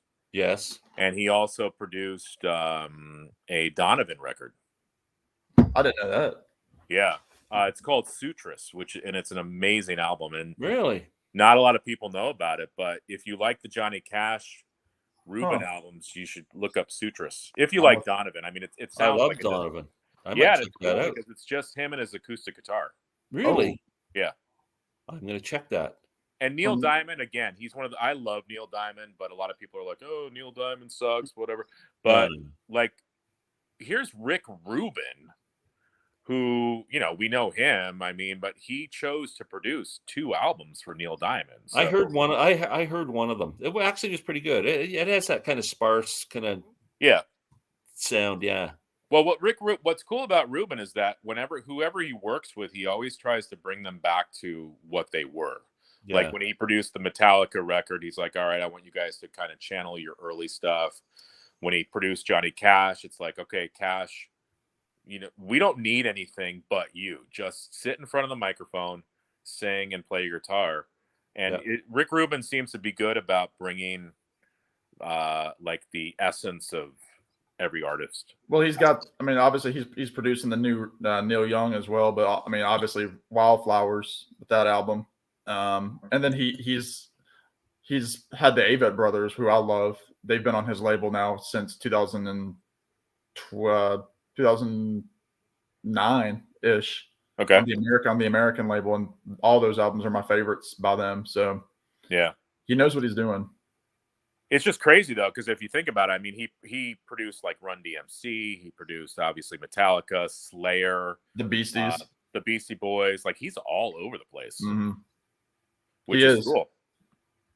But cool. Yeah, I have to check. I'm a Neil Diamond fan, like the classic stuff from the his hit records from the 60s. I'm sure Rich is too. I am. I think he's underrated as a songwriter overall. He really has a great discography. Yeah. Yeah. Well, sure. He wrote "I'm a Believer," so back in the mid, I'm going to say the mid 70s. I was going out with this girl, and her grandmother was the biggest Neil Diamond fan you could ever imagine. And he was coming to town and playing at Maple Leaf Gardens in Toronto, and she bought tickets for the whole family to go see Neil Diamond. There was about 10 of us. Wow. And he put on a great freaking show. It was awesome. Yeah. Did all the hits. Yeah, I don't think he's touring anymore. I think he has dementia, doesn't he? Dementia or Parkinson's. Really? Parkinson's. Parkinson's, yeah. Man. Yeah, he can't play guitar and he can't stand really. Yeah. Oh, really? Oh, really? He's Phil Collins. What's up, Basil? Yeah. Basil. I said that too. Is it Basil? Basil. How do you pronounce that? Basil's a big Monkees fan. Yeah. Oh, we like that. Yeah. And Zombies. Don't forget the zombie. He loves the Zombies. Yeah. Yeah, I think Adam gave me one of the Rick Rubin Neil Diamond. I haven't listened to it yet because I'm always on the fence of with Neil Diamond. Yeah, you listen to him though, Sam. I think you'd like him. I've got a couple of the early greatest hits. Actually, Jeff gave them to me, and I like the early the '60s stuff that he did. Well, the problem with Neil Diamond is he got schmaltzy. Very schmaltzy. He did like that song. He did that song "Heart Light" for. That's what he went down. And he Dry Your Eyes. Didn't he do a duet with Streisand? You don't bring me flowers anymore. All that garbage. Yeah, that was a huge hit. But I didn't like that either. I have a soft spot for that song, Rich. I love that tune. You're a romantic, Chris. What can I tell you? I'm a romantic without a girlfriend, so whatever. You'll get one. What it is. Yeah. But how's your gig going? By the way, I know you. You got the Chris Propfe band going. The band. Yeah, I think it's a funny name. Like I was saying that we're a trio, and I said to the guys, I'm like, listen, we need a name for the band. Like they're like, we should just be called the Chris Propfe Trio. I'm like, who the hell am I? Like nobody knows who the hell I am. You know what I mean? It's not like it's the the Marty Stewart Trio or something. I mean, I'm just some weird guy from Poughkeepsie who plays guitar. But it's fun. I mean, what's neat about it is it's funny. Both these guys are literally 20 years older than me. They're both 67 years old. Okay. But it's funny because I don't feel like they're 20 years older than me. I think we just jam and we play. But what's kind of neat though is that we talked and we just realized we all like the same kind of music. And the bass players, we started talking about Michael Nesmith. He's like, "Oh, we should do Silver Moon, and we should do listen to the band and all this." Oh, right stuff. on. So we're doing all that, and Sunshine Superman by Donovan, and just a bunch of the oldies but goodies. We even do the song 16 Tons. Really? Nice. A good song. So kind of a mixture of different stuff, and I don't know. It's we just kind of have fun, and there's no egos, and What kind of a venue? How many people are usually watching in the? We've only played a few shows. I mean, we played at a local place near my house. I mean, that it's a small bar. I mean, I don't know. I don't know, 150 people maybe at the most it could fit. Cool. That's cool. Yeah, we played at a place, another place called the Town Crier Cafe, and I mean they have some pretty big bands that come through there, but we played in the smaller room, so it's we're kind of playing wherever we can play, and it's sort of like we don't give a crap. It's not like we're trying to be rock stars or anything. We just want to go out and play some music, and we definitely do. I would say we're country rock. That's what I would say That's cool. we are. Yeah, and the guitar player is awesome. I mean, he plays electric guitar, and he has a lot of different pedals and things, so he can make his guitar sound like a pedal steel guitar.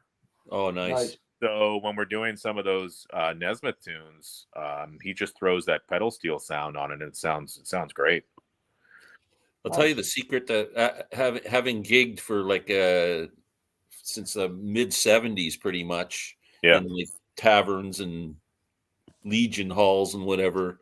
The secret to success is bringing your family and friends to all the gigs. Yeah, doesn't matter. That's it, man. You got to have your following. They follow you everywhere, and they go and they fill up the bar and they drink like crazy, and then they don't care if they hate you.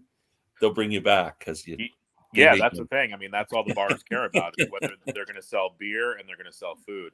So the guitar player just put together a promo video for us. I put it up on my Facebook page. It was great. Cool.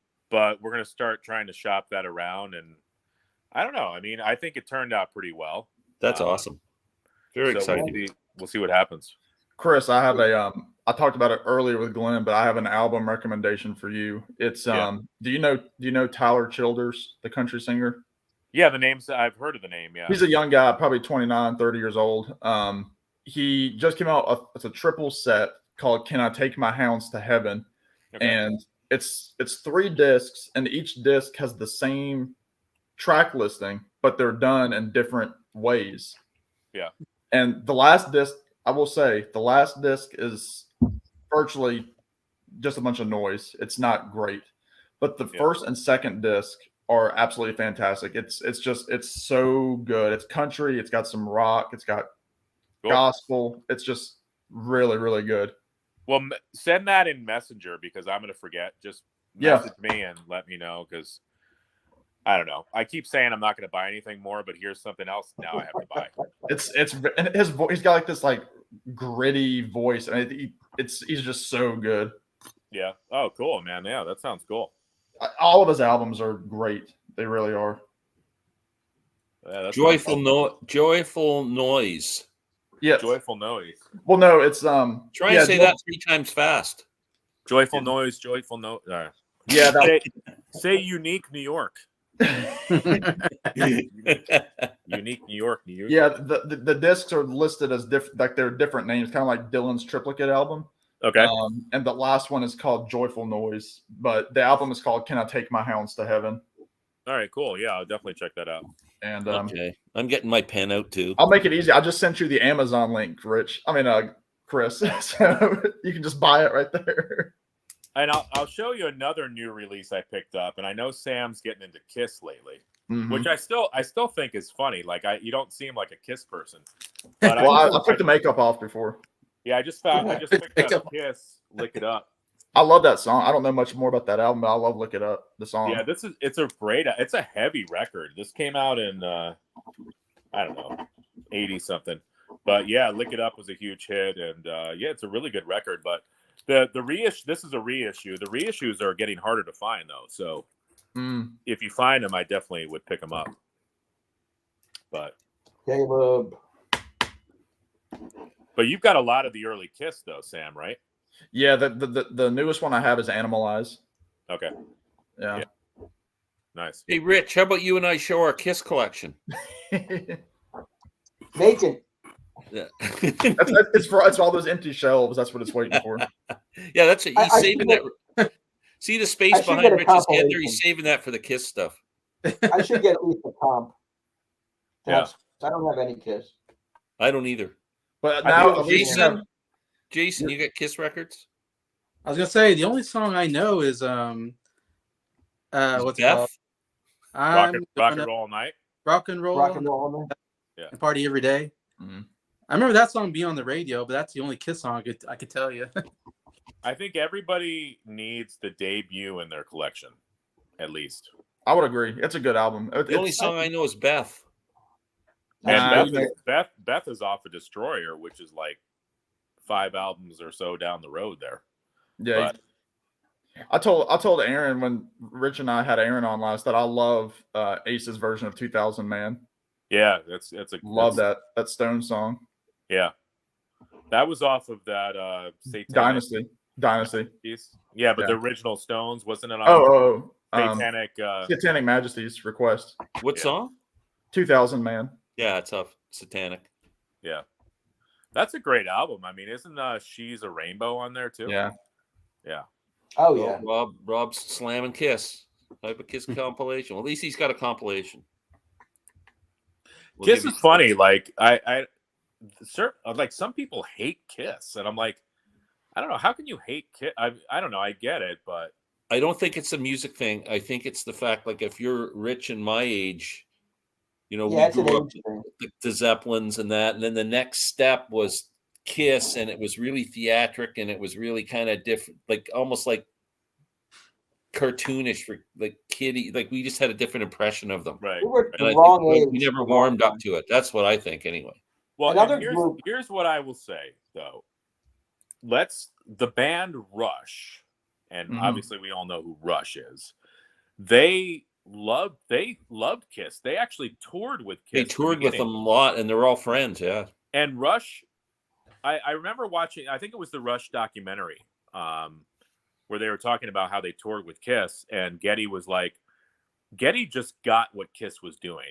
He realized, like, obviously Rush were better musicians at the time than Kiss, and I think Rush is, would still be considered better musicians than Kiss, but Getty understood what Kiss was doing, and he had a respect for them, which I thought was kind of cool, because Rush was a type of band where they didn't need to say they liked Kiss, you know what I mean? Yeah. Right. So I thought that was an interesting kind of pairing of the two bands. It is. But another band, Glenn, that I don't have is Cheap Trick, and I know they're good and all, but I just never dove in. I have a bunch of Cheap first Trick album, and I'm the same way. I was never a Cheap Trick fan. Somebody gave me their debut album on CD, and I have it in my collection, but I never listened to it. Yeah, I'm the same way. I have about 3 or 4 Cheap Trick CDs. I never listened to them. The one song I love is that song from the 80s called "The Flame." Yeah. But other than that, I don't know. I'm not really a big Cheap Trick fan. I always get turned off by Rick Nelson. He's kind of his antics. It just bugged me. I like Rick Nelson. He's I think he's underrated as a guitar guy. Yeah, because he's equally as flamboyant as like Pete Townsend, I think. But yeah, but he looked more stupid with the stupid hat and I don't know. Yeah, I got the same issue with AC/DC though. I'm sorry, but that Angus with the schoolboy outfit. For some reason, it just bugs me. It's too. Speaking of, I think today's Brian Johnson's birthday, 75. Yeah, really? Yeah, which is hard to be 75. AC/DC is a good band. I can listen. Don't like humor with my right. Yeah, don't be joking around with my rock music. Get off my lawn. Get off. Yeah, I'm definitely a Brian Johnson guy. I love those Brian Johnson records. And I, of course, Back in Black is, classic, but I love, I'm trying to Flick of the Switch. I love, and I like, For Those About to Rock, We Salute You. Mm-hmm. I even like Fly on the Wall. I think that's a great album. Yeah. I don't own an AC/DC album. I like Highway to Hell. You got any, Rich? I have Highway to Hell and Back in Black. And you guys did a ranking of Back in Black, didn't you? Yeah, with Aaron. Yeah, we did that with Aaron. Yeah. Well, and the joke's been said that, if you own one AC/DC album, you own all of them because they all pretty much sound the same. Here's a good comment. Rick Nelson reminds me of Art Carney. That's not bad. Hey, no, Norton. Yeah. The only studio album by AC/DC I have is Razor's Edge. Somebody gave it to me. All right. from 91. Yeah, I got Yeah, nothing. I'm trying to remember what's on that album. Thunderstruck, I know, is the hit. Oh, Thunderstruck's on there. Okay, Yeah. Yeah, they were a cool band. But I got introduced to them through Back in Black, like a lot of people my age did, and so I didn't even realize about the Bon Scott stuff. Yeah. Until later on, I went back and discovered that. Yeah. And I like that stuff. I don't know. I just have more of a connection to the Brian Johnson stuff. Do you think they'll tour again? I don't know. Can Brian Johnson still sing? I have no idea. Yeah. Oh, yeah. Okay. Yeah. Yeah. I mean, the new albums, it sounded just like AC/DC from Yeah. last year or the year before. Yeah. Nowadays, with the auto tune and everything, though, anybody can go into a studio and sound like $1 million. It's hard to tell. Yeah, that's the thing. Even with like the new Ozzy, I don't have it, but I think it shot up to like #1 on the Billboard or whatever. And I'm like, I listened to it. I was like, I don't know. Like you were saying, Glenn, I think anybody can go into the studio and, record. And I guarantee Ozzy doesn't sound that good live.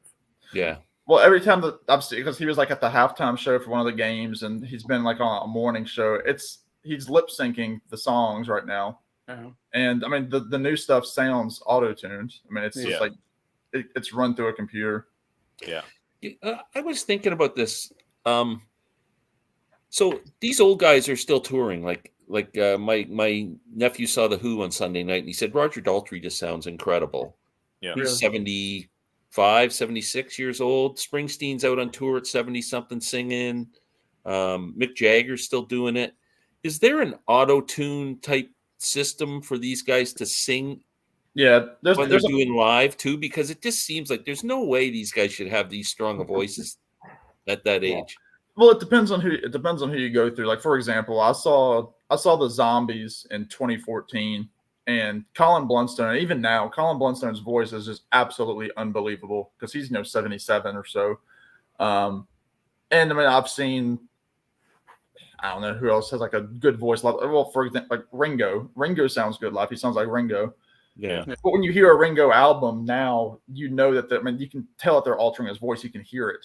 Yeah. Which Well, in the studio, you can really hear it. Because when he sings live, it sounds like, and he's not lip syncing. The way that he's like he'll laugh like in the microphone, like waving at somebody, like you can tell. Yeah. But I mean, there are programs that like pitch correct while they're on stage. But for live performance, that's what. Yeah, for sure. Yeah.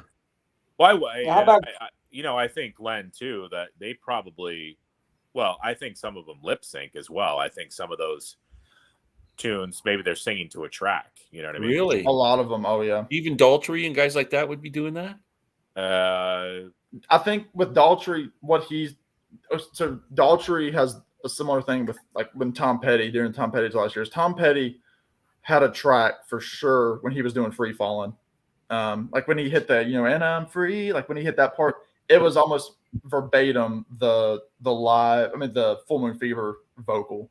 Yeah. Wow. And then with Daltrey doing the Won't Get Fooled Again scream, he wasn't doing that live. Yeah. But on the other, then you get somebody like, this is out of left field, somebody like Frankie Valli, who's still alive. He's like 87 years old.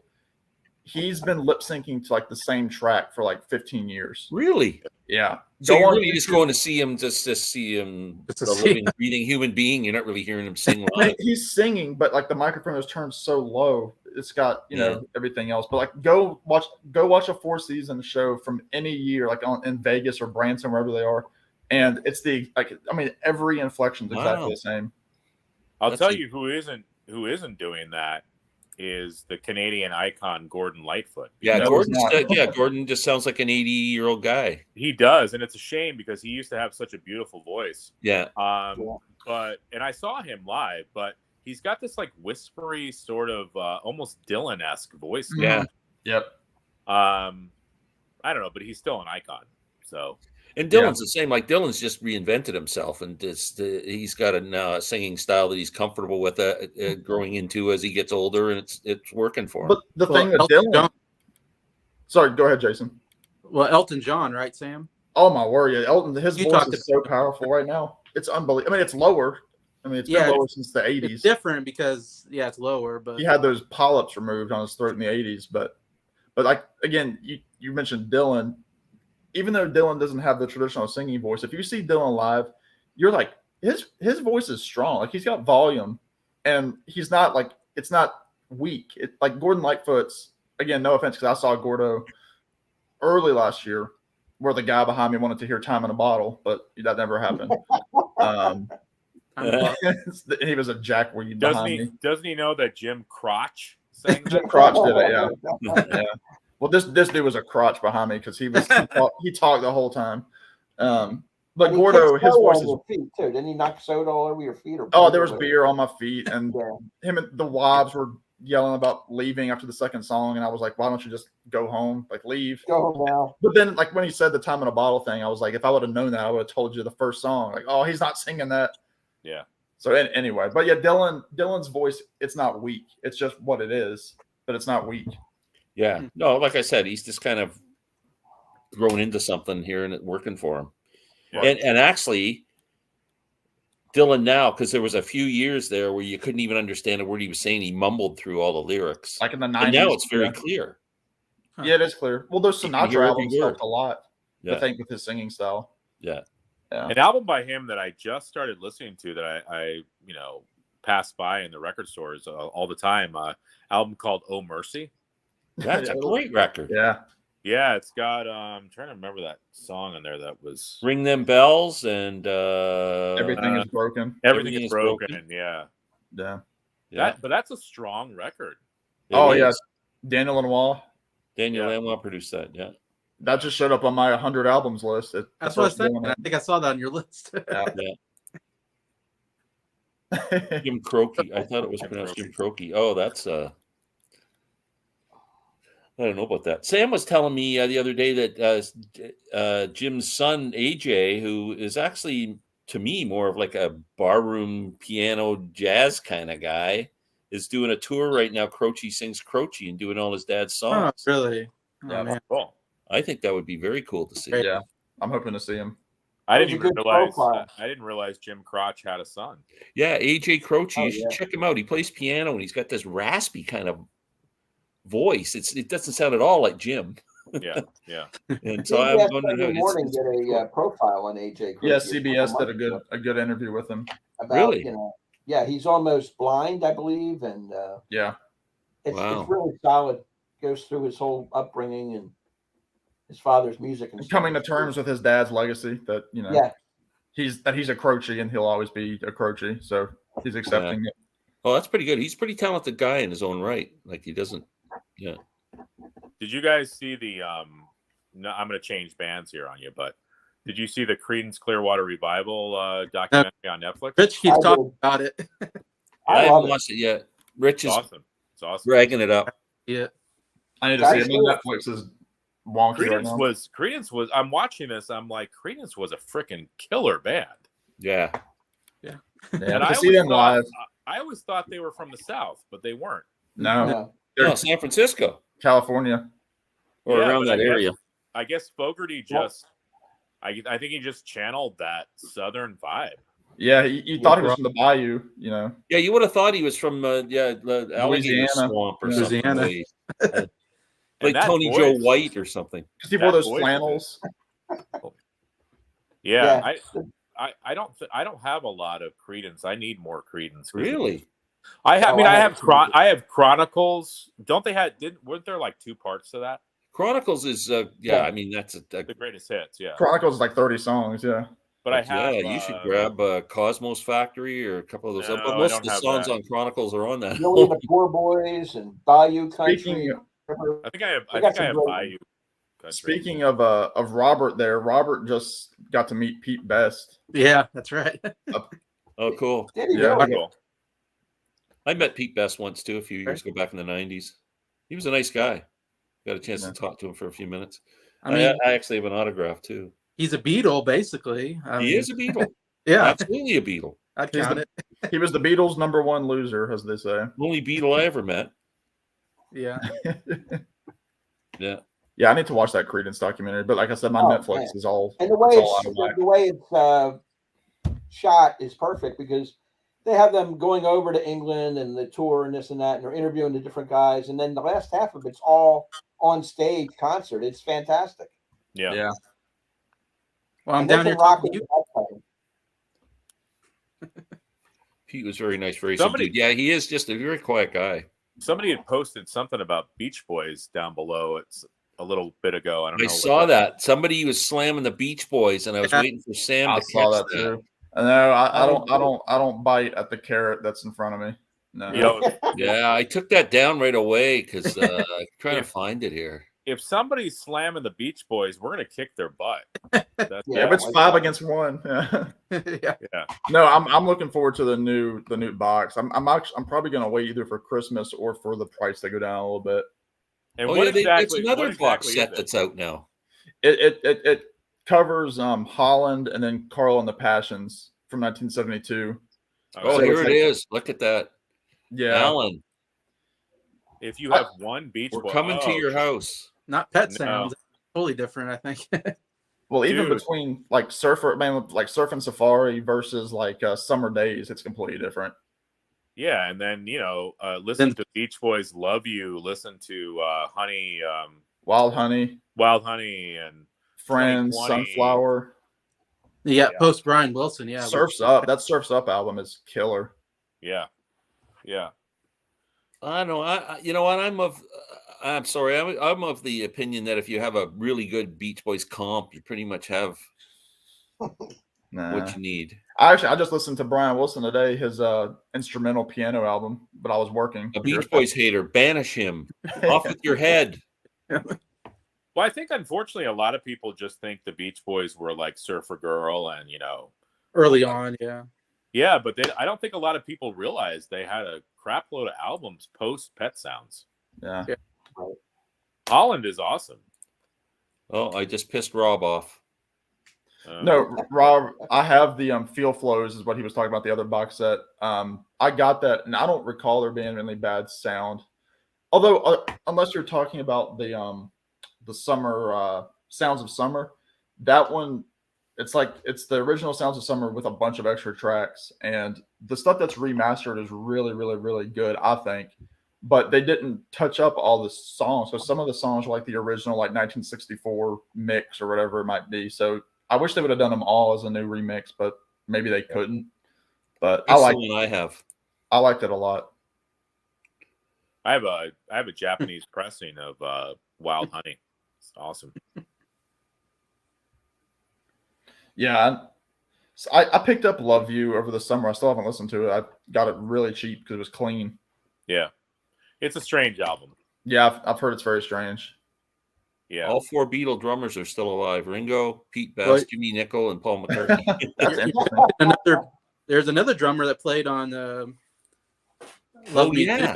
Love Me Do. Yeah, forget that guy's name now. Yeah, today's the 60th anniversary of the single. Of Love Me Do, it is. Yeah. No, we know Alan. I hated the music a lot. Sounds the same to me. I agree, Alan. I'm kind of with you. He's in the same boat. Glenn and Alan are right in alignment. Yeah. Alan's really Glenn typing in stuff. Yeah, I can get enough Beach Boys just by having a comp for me, but no, I don't think there's anything wrong with that statement. I think it's pretty accurate. I mean, I've spent Pet Sounds for me. I don't go beyond Pet Sounds with the Beach Boys. I really don't. Nah, yeah. Although I like the song "Sail On, Sailor" and "Heroes and Villains" is a great song. They're all after Pet Sounds, right? Yeah, Heroes and Villains. Heroes and Villains is some Smile. Hey, Rob. And then the new box set is called Sail on Sailor because it covers Holland and Carl and the Passions. So it's got Blondie Chaplin on it. I like Do It Again and I Can Hear Music and all those songs, but a good comp's going to have the whole album for me. Yeah.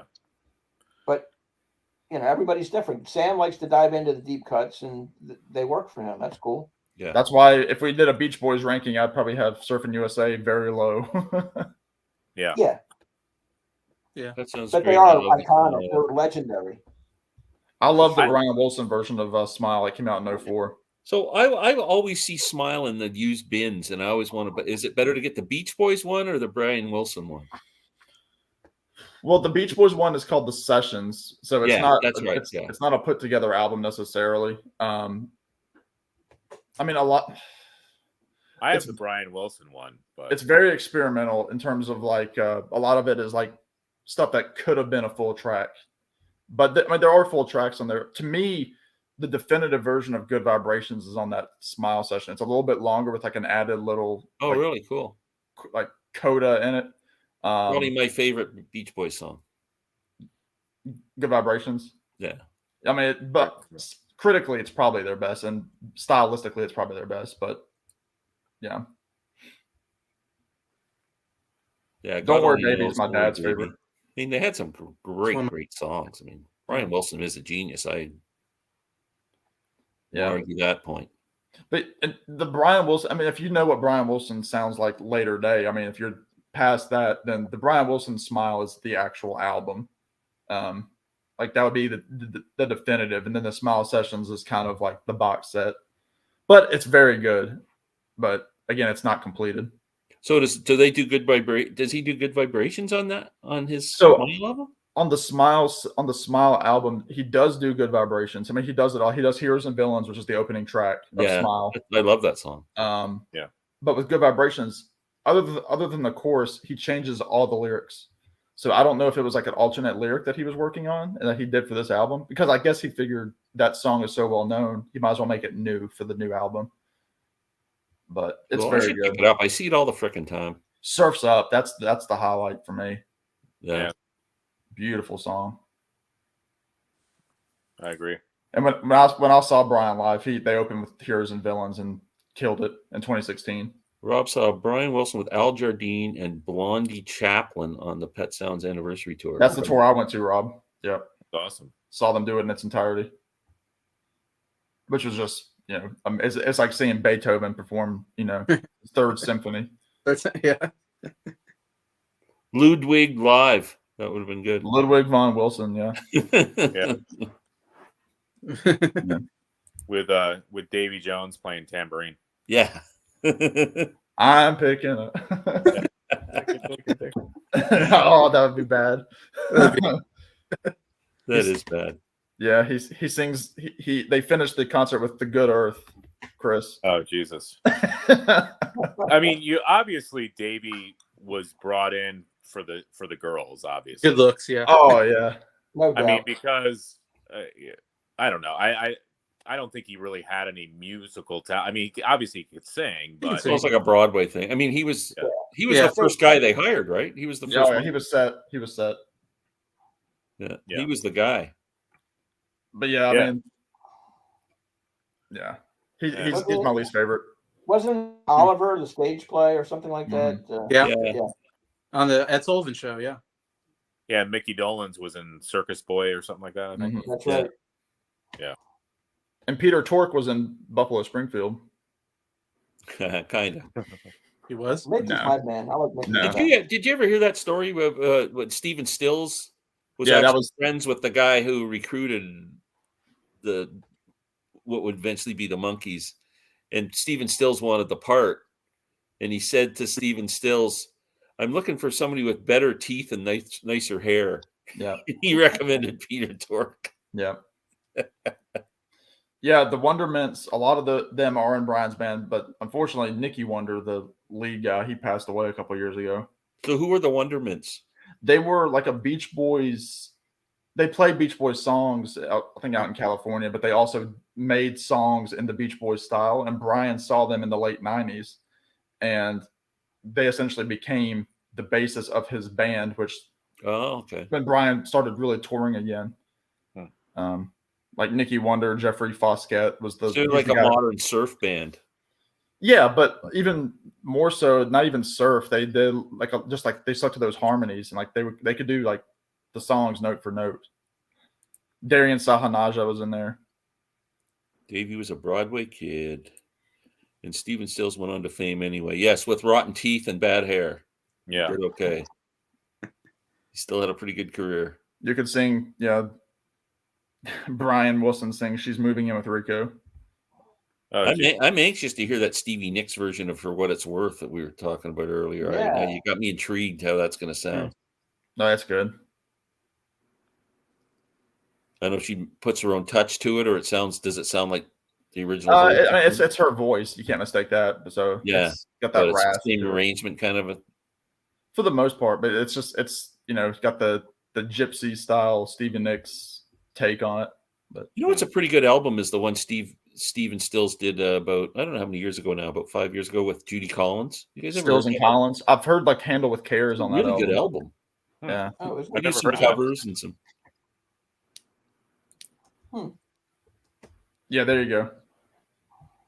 Melodic pop. I have never heard of the Wonderments. I never have either.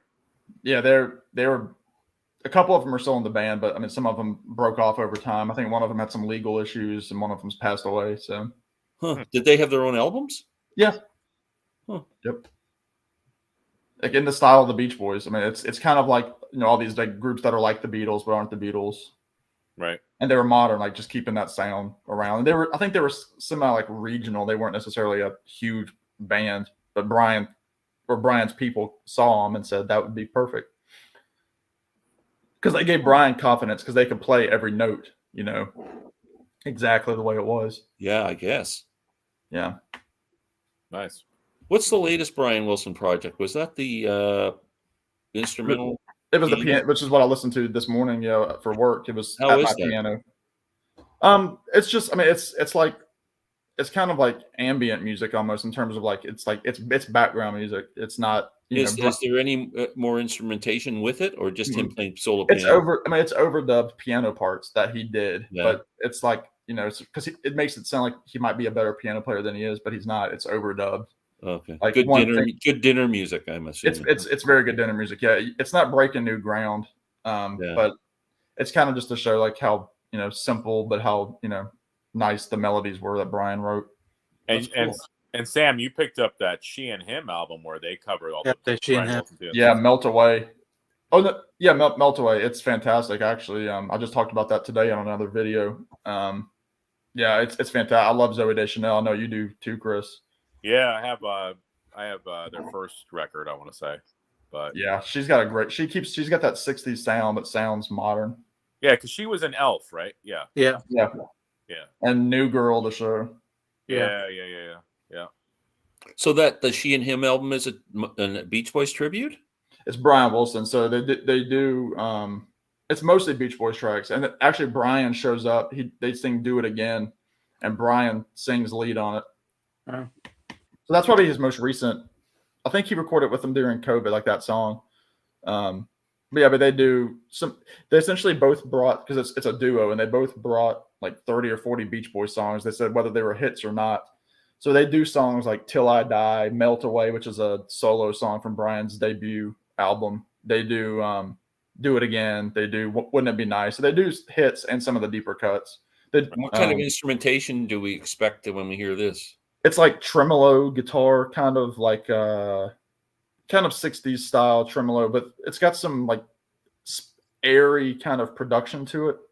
They almost have like and I know it's her voice, but they almost have like a girl group quality, like that 60s girl group sort of. Oh yeah. I'm trying to think of a better way to describe it. I would say so too. Yeah.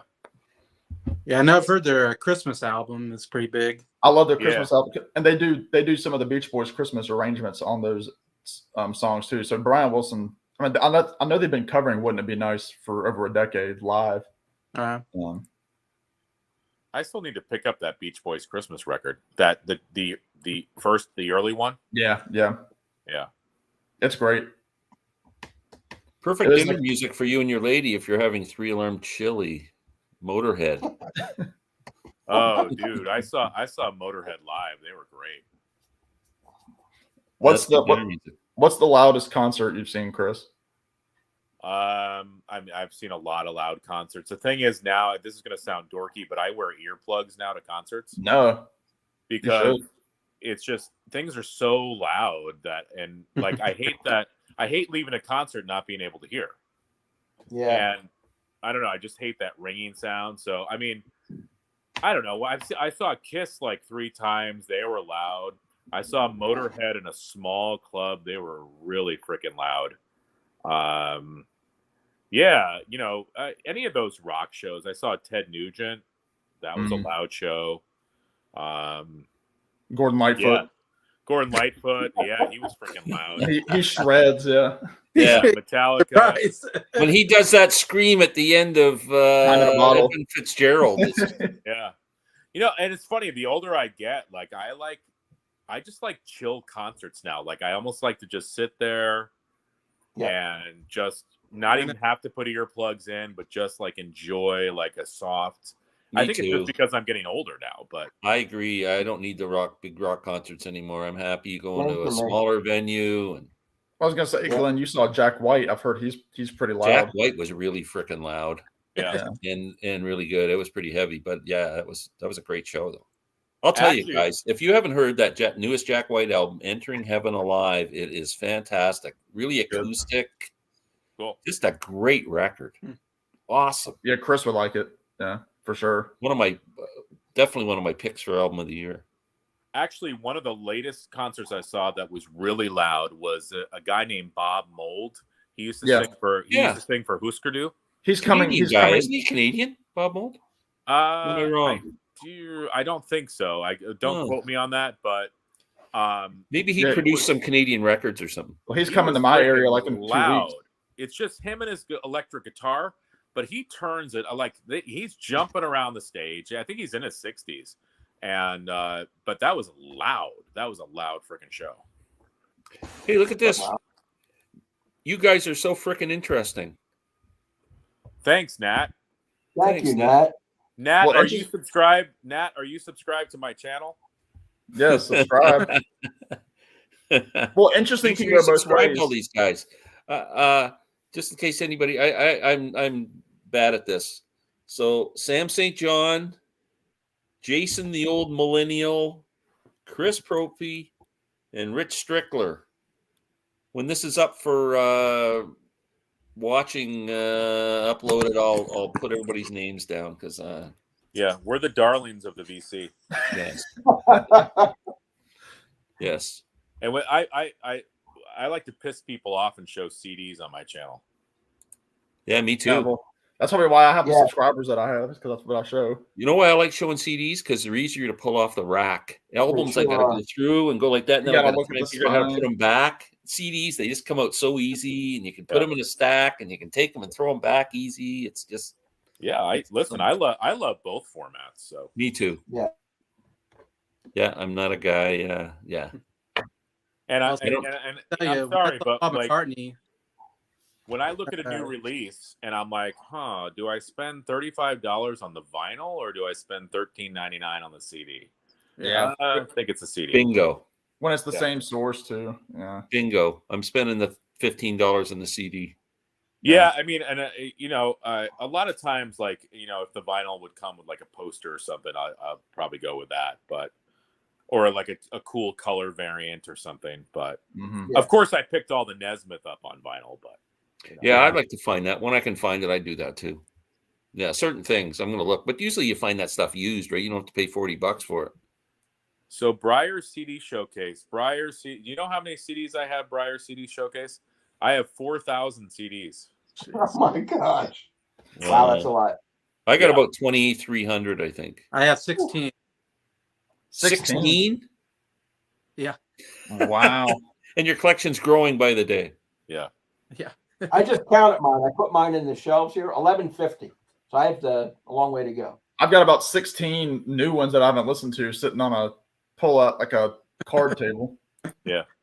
I got all right. So how many records? I got 1,200 records. I got about 600 records.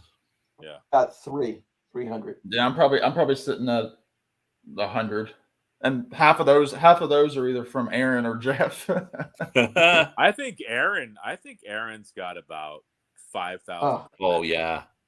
His collection is massive. He's got a huge, massive collection. And you've been to his house, haven't you, Rich? Yeah. Chris, sorry. Yeah. Jeff Witcher and I went there a couple summers ago, and it's a cool house. He's got a great music room, and just like his videos, he's got the kegerator in there. Yeah. I think Aaron's so funny because like all he drinks is Budweiser.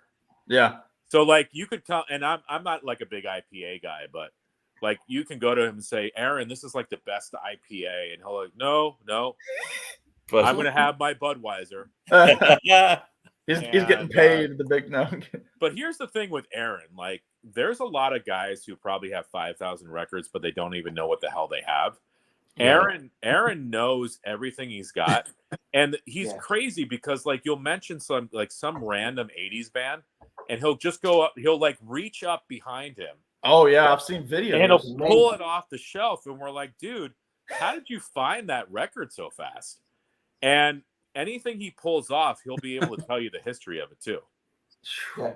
He just lives and breathes music. I mean, he gives away tons of stuff too. I never saw anything like it. I mean, he's amazing. I mean, he sent me so many records that are worth, like he sent me a Megadeth record. I think it's like now it's like $150 record that he sent me. Wow. He sent me some some early pressings of Iron Maiden albums, and he's just a very generous giving guy. He is an amazingly generous guy. He doesn't care about the value. The guy you see on the video, that's who he is. He's great. He's a wonderful guy. Yeah, he is. Yeah, he's a really great guy. Well, that's what I like about another one.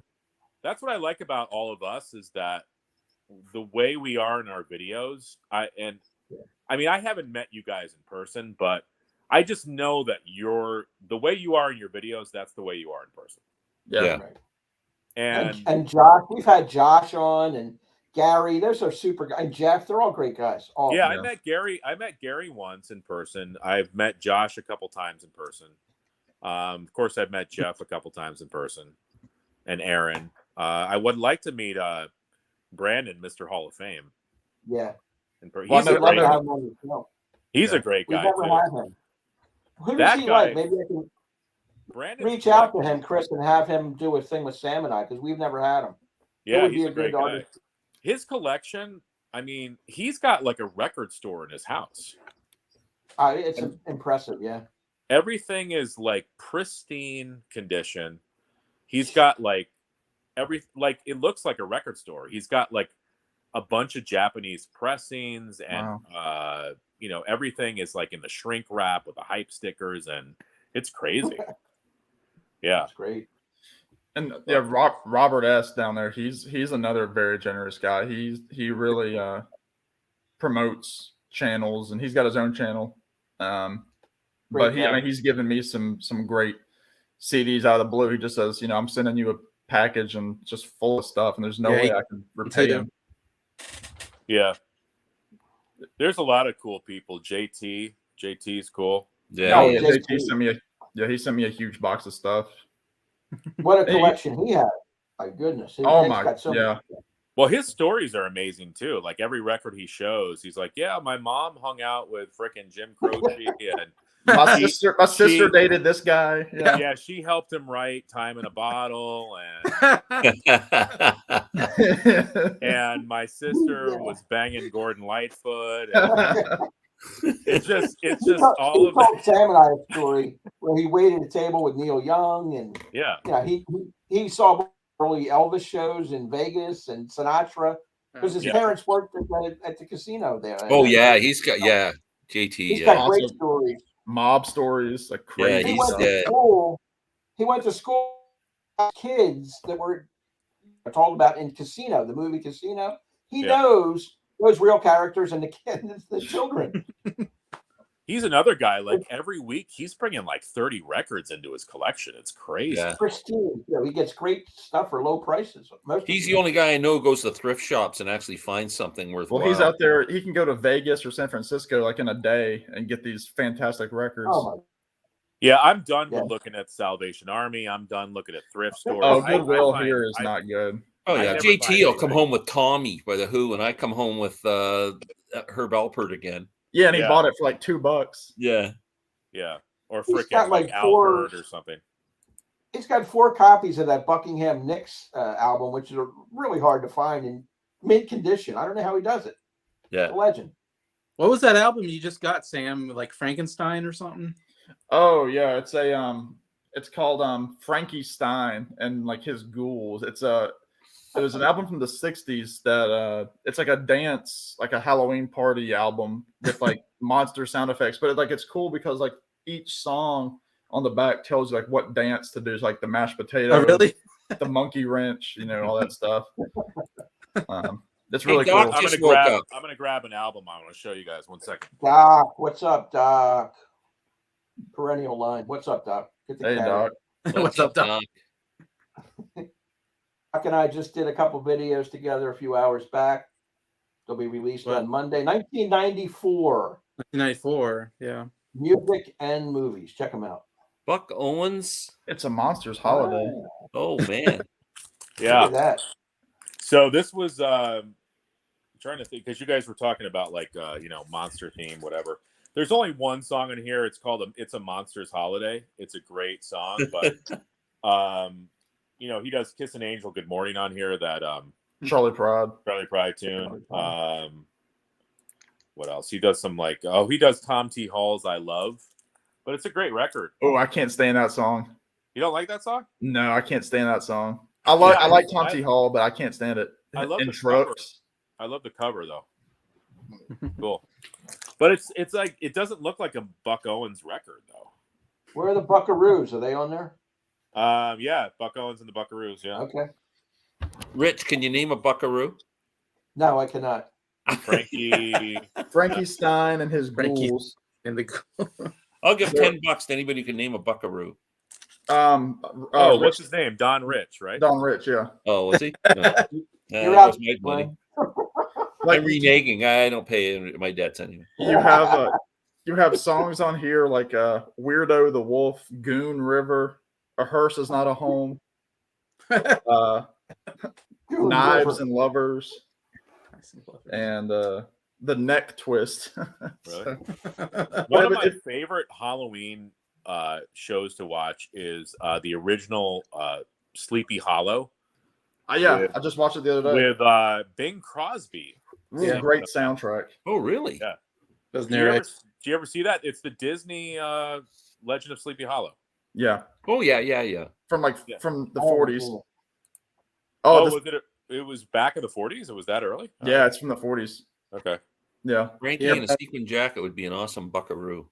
But yeah, that song about the Headless Horseman is just it's fantastic. Yeah. Yeah, I love Bing Crosby, but I love his voice. Chris, I just saw what was it? The other day I saw Watertown, the reissue, and I almost picked it up. Oh, that's amazing. Frank Sinatra. Yeah. Yeah. That's my favorite album by him. I know. I said your name. I can't remember who I was with. I was like, there's a guy on YouTube that talks about this. And well, that album was written by Bob Gaudio of the Four Seasons. Yeah, that's full circle there. I just talked about the Four Seasons. And he because that's Bob Gaudio was in the Four Seasons, right? Yeah. I think he was the main guy, the main songwriter, I should say. Yeah, and he wrote that album specifically for Sinatra. Is that from the 80s or 90s? It's like no, it's the album. It's from 1970. Oh, 70. Okay. Yeah, but it's cool because by that point Sinatra had sort of like this weathered voice. But it's it's a cool record though. And not a lot of people know about it. I need to check it out. You know what I just picked up for $7 used in mint condition was the Nancy Sinatra Lee Hazelwood album. Okay. There you go. I have that. I think I've listened. Oh, JT gave that to me. It's good. I have only listened to it like once. There's some good stuff on there. Yeah. Yeah, JT. Yeah, some Velvet Morning and Jackson and yeah. Oh yeah, they do Jackson on there. Yeah. Nice. Canadians already have a bad name down there. I mean, we got ketchup chips. They laugh at us. We like hockey. Well, I think I told you I went to school near Buffalo, so we would always, cross over the border over by Niagara Falls. But we would drink all the Canadian beers. We would drink Labatt's and Molson and all that stuff. So you know what's different between American and Canadian beer? We have alcohol in our beer. Yeah. You're right. Have you ever seen Canadian bacon? I love Canadian bacon. Yeah. But is that really a Canadian thing or? Well, yeah, they have different bacon up. We have what we call female bacon up here, and they put some kind of I don't know what even it's a cured ham or it's weird tasting. It's awesome. And aren't your if I went to a McDonald's in Canada, do they have different stuff there than they would like an American McDonald's? No, pretty much the same. McDonald's is pretty much the same. You guys might have a few different odd things, but it's mostly the same. But I know you have Tim Hortons up there, though. We have Tim Hortons. Yeah. Glenn, one in every freaking corner. Yeah. Can you buy American bacon up in Canada, or is it all Canadian bacon? Yeah, no, strip bacon and yeah. The Canadian bacon's like its own. It's like beer, like a stout versus a light. It's its own thing. But you guys love your American music up there in Canada, though. We like American music, yeah. Yeah. Of course. I know we're so far away from Canada, but I don't know. There's just a lot of great bands up here that never get recognition south of the border, but all the American bands get recognition up here. Well, I remember there's a band called Spirit of the West, which Spirit of the West, great band. And I think Moxie Fruvis gets kind of a that guy ended up as a sex predator. The guy from his whole career just went. Of course, like Crash Test Dummies, Bare Naked Ladies. Yeah. They had a lot of those '90s bands that were pretty big. Yeah. And then I mean, come on, Gordon Lightfoot, Cowboy Junkies, Alanis Morissette, Rush. Tragically Hip. Yeah. Wow, my local wanted $40 for a GD plus copy of that Nancy and Lee album. Yeah, I got it for $7. It's absolutely pristine. It was just reissued though too. I like her album Boots too. Cornmeal on the Edges. Thanks, Doc. I couldn't remember what the hell it was. Oh well, also you got the poutine. Poutine. We were talking about that earlier. I don't like poutine because I love French fries, and don't mess with my French fry. You can make a good French fry. You don't put cheese and curds and everything all over it. That's just gross. And gravy. Don't forget to Guess Who and Bachman Turner Overdrive as legendary bands either from Canada. Yeah. And that's probably our biggest band ever would be Guess Who. You have the legendary Drake and Bieber as well. Nowadays, they're big stars. Right. But back to the Guess Who, talk about a band that needs to be talked about more. They're just amazing. Yeah. Love the Guess Who. Burton Cummings, like his voice is just what a voice. Yeah, it's amazing. Yeah. That's probably true, Doc, honestly. What'd you say? Doc in the comments is saying that Canadian music doesn't go the same way. I think probably a lot of it has to do with just money that the record companies have. I think get it out there. I don't think we get picked up by labels that distribute. Right, like Capitol Records or distribute domestically mostly, and small pockets of the States. You'll find a lot of Canadian bands have small, like even Rush, before they were like international stars, for some reason they were big in Texas. That's where one of their first pocket was. Ohio and Texas, I think, were the two big markets. And Glenn, where are you in Canada again? Ontario. I'm just north of you. You're in Ontario. Okay. Yeah. And Robert lives near you, right? Robert lives near me. Yeah, Robert and the turntable and Larry Graves. And Larry. Yeah. Ontario. Okay. Yeah, I'm just above you. I probably Dixie's probably a 6-hour drive. Okay. Yeah. Because we went to visit. My daughter's looking at colleges right now. We went to a New York State school called Plattsburgh. Oh yeah. And Plattsburgh, I think, is about an hour from the border, an hour from Montreal. Yeah, that's just south of Montreal. I've been to Plattsburgh. Okay, yeah. Yes, y'all can meet 3 hours in the middle to play some tunes or just meet up for a beer. Doc said, I think Rush would be Canada's biggest band. Yeah, out of bands for sure. Internationally, I don't know. I think the Guess Who would probably be the greatest Canadian band. Maybe, I don't know. They had a lot of hit records, Guess Who. Well, see, Guess Who, like, for me, you don't hear the Guess Who down here ever. I mean, you hear like American Woman and you hear like These Eyes and stuff like that. But they had a lot of international hits. I mean, it's kind of a different thing because Rush never had a hit. I bet you Rush never had, like, they would have been played on FM radio or. Yeah, all we get is really, I mean, we'll get like Limelight and Tom Sawyer and stuff like that. But I mean, top 40 hits. Guess who had a lot of hit records internationally? Yeah. But Guess Who is not in the Hall of Fame, and Rush is, if that means anything. Really? Yeah. Yeah, but Shaka Khan is also in the Hall of Fame. Yeah, so Dolly Parton and Janet Jackson. Dolly Parton. Joni. Could be. Well, The thing no, with Dolly- Joni, though, is you talk about there's a lot of Canadian artists like Neil Young, Joni Mitchell, Leonard Cohen. They all went to the States Neil- to make it big, you know? Yeah. Dolly refused Is her nomination. Oh, did she? Okay. Yeah. But didn't they put her in anyway? I don't know. Yeah, she offered her, she yeah. got in. I love Craziness. Dolly, but she's not rock and roll. Well, no. No, she's No. about as much rock and roll as Loretta Lynn is, and neither one of them are rock and roll. So. Yeah. Yeah. I mean, Dolly's about, I mean, you know, we know she had her crossover hits, but she's about as country as you can get, especially her early stuff. Yeah. I mean, she That's was on the right. freaking Porter Wagner show, for God's sake. Mhm. Yeah, Yes. with the bouffant. Yeah. Yeah. I don't know. That's crazy.